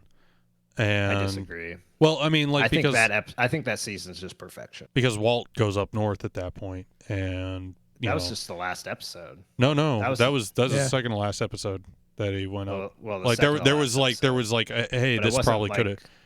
It wasn't the second half of the season. Well, It was there was just, only the like second to last episode. It just felt like such a big part of it. well, I mean, he went away for a while, and then he comes back in the last episode. And a lot of people are like, you could have ended it when he went away, and then they were like, no, we're gonna bring him I back. thought You the got to whole find out what season actually was- happens to him, though. Like the he, whole season was perfect in my opinion. We and that's the need thing. to- Like he comes back to save Jesse in the end of the last season. That's so what made it perfect. why not see what happened to Jesse after he saved him? I guess because, like I said in my head, what happened at the end of the movie. Yeah. So, So, I like, mean, this you is already like- had that idea. I saw how but- he got there, but like I didn't, like I'd already imagined that in my head. Yeah, I had no idea. Like it was very ambiguous, so I never really thought about it too much. But I was like, yeah, it'd be nice to know, and now I know. So that's why I'm okay with it. My wife has not watched Breaking Bad, and I have been itching to watch it again. So, Yes, Camille yeah. loves Breaking Bad. So I've been trying to convince her to watch it. Maybe we finally will. The downside of that is we're currently watching The Office, and going from The Office to Breaking Bad is You quite can't a watch it turn. in the same night. You can't watch it in the same night. So you have to have. We'll probably Can't have watch to, it in the we'll have same to- week. You have to We'll have have to Breaking finish Bad The nights. Office, and then Oh well, we we're fluctuate like between we're like sitcoms. we're in like the second to last season, so it won't take that long. So we fluctuate between. We'll have Office nights and we'll have like The Wire nights. Like Yeah. we'll go back and. Well, that's like what I was saying with watching Peaky Blinders. Like, I've just not been in the mood for that kind of, like, even Breaking Bad. I just haven't been in that mood for a while, I feel Yeah, like. But you I'm definitely ready for have it. to be in the ready mood. for it. Yeah, yeah, you definitely have to be in the mood for Breaking Bad to watch it. Yeah. But Camille's actually been suggesting we watch it again. I might watch it again sooner or later. But Well, my there's- point there I was just- I can't decide if I want to just watch El Camino or rewatch the show, and then watch El Camino. I would just watch El Mm, Camino, honestly. I feel like El Camino is better served being removed from the show. 'Cause Yeah, I I don't mean, think you want to. you can I don't tag think it you on want at to the tie. end, but- I don't think you want to tie Breaking Bad with. I think it's good to like. have- Okay. Actually, yeah, I will take that input. El and Camino consider it. is a good like appetizer, because you already know the story, like you personally. Yeah. Like don't let her watch it though, because she hasn't seen any of Breaking Bad. But watch it yourself, and just to kind of get yourself back into the mood of Breaking Bad, and you'll be like, all right, now I remember what the show looks like. Now I remember the pacing of the show. Now I remember these characters. Okay, and then it'll get you back in the mindset to actually watch the show proper. Sounds like a plan. And then I'll talk about Breaking Bad for the next 5 weeks. Or you can just watch Better Call Saul first and then watch Breaking Bad. Joking. I've not watched any of that. My in-laws have watched it all, but It's not bad. I've watched the first 3 seasons, or whatever was on Netflix at the time when I had Netflix, and I enjoyed it. I don't know if I don't know if it's still on there. But it wasn't as good as Breaking Bad, but it No. was It's different. a good side story. Yeah, it's very different. Like, it's just a It's different very show. different. Yeah, it's like different Like, okay, these pacing. characters kind of also show up together, but Yeah. it's just a different show. Shit, now I want to watch Breaking Bad again. That is a deep dive into a show that I don't know if I'd need to spend that much time on a show on right now. There's a lot of stuff I need to watch. I need to watch Carnival Row still, in Chernobyl. Maybe we'll start a Watchmen. podcast where we watch. Forgot about Carnival Row. I started that. Yeah, right. So much stuff out there. There's too much content. All of the Why do these people things- keep these making seasons like aren't video terribly games and long. movies and podcasts and things? You guys want to wrap up the show here? Yeah, probably. I don't know. I think we could Probably keep should. talking. I mean, that's the whole point, right?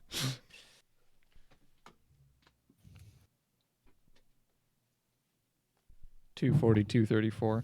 Are you just telling me to Right. cut? I'm guessing. Yeah, my pop filter just like I saw that. conversation. That's okay. You So cut there's out gonna for be like 3 sentences. Yeah, Like- your Discord's cutting out really bad. I do not. Yeah, just like that. That's I hate Discord. You're talking about Stephen King, and you went on like a long rant about something, and we didn't hear any of it. me and Doug Well, were you just need like, to listen to it. We saw that you stopped talking, so we started talking. if you watch it back on the stream, you'll see us both look at each other like, We'll have to figure out that because that's annoying. Because it happens on my end too. yeah. Yeah, Let's wrap for the night. I Find got to be at something work else at to 6 do. a.m. Find some other program to try it with, but all right. All right, I will wrap us up here. Like pigs in a blanket.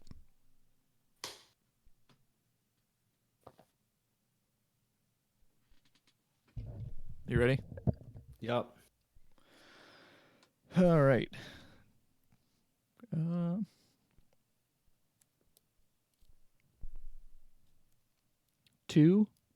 244. That is going to do it for this episode of the Nerd Podcast. Thank you so much for listening.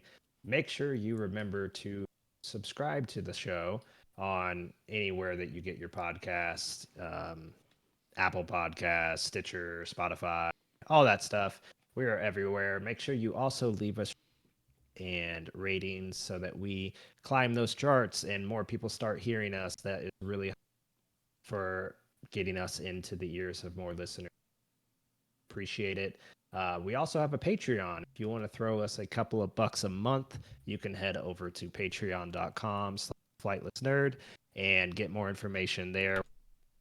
Adding more tiers in the future if you're interested in more content, maybe exclusive shows or more ways for you to engage with us. We're kinks, so keep an eye on that there.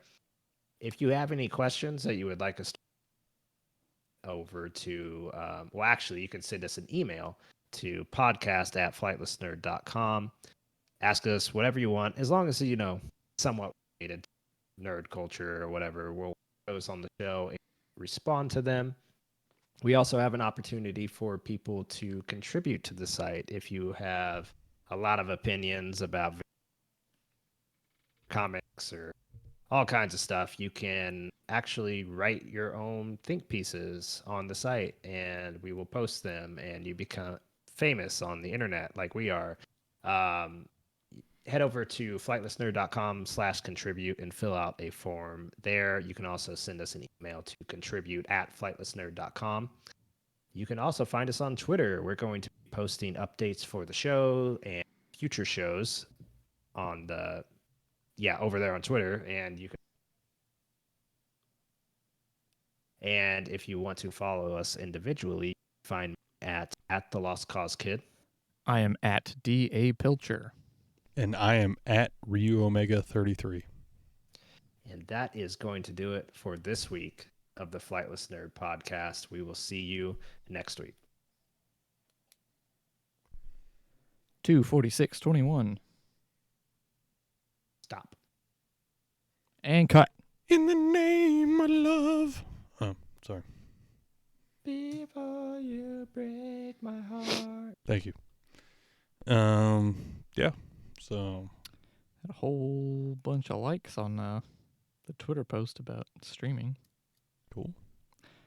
Wonder how many of them stopped by. Maybe a few. So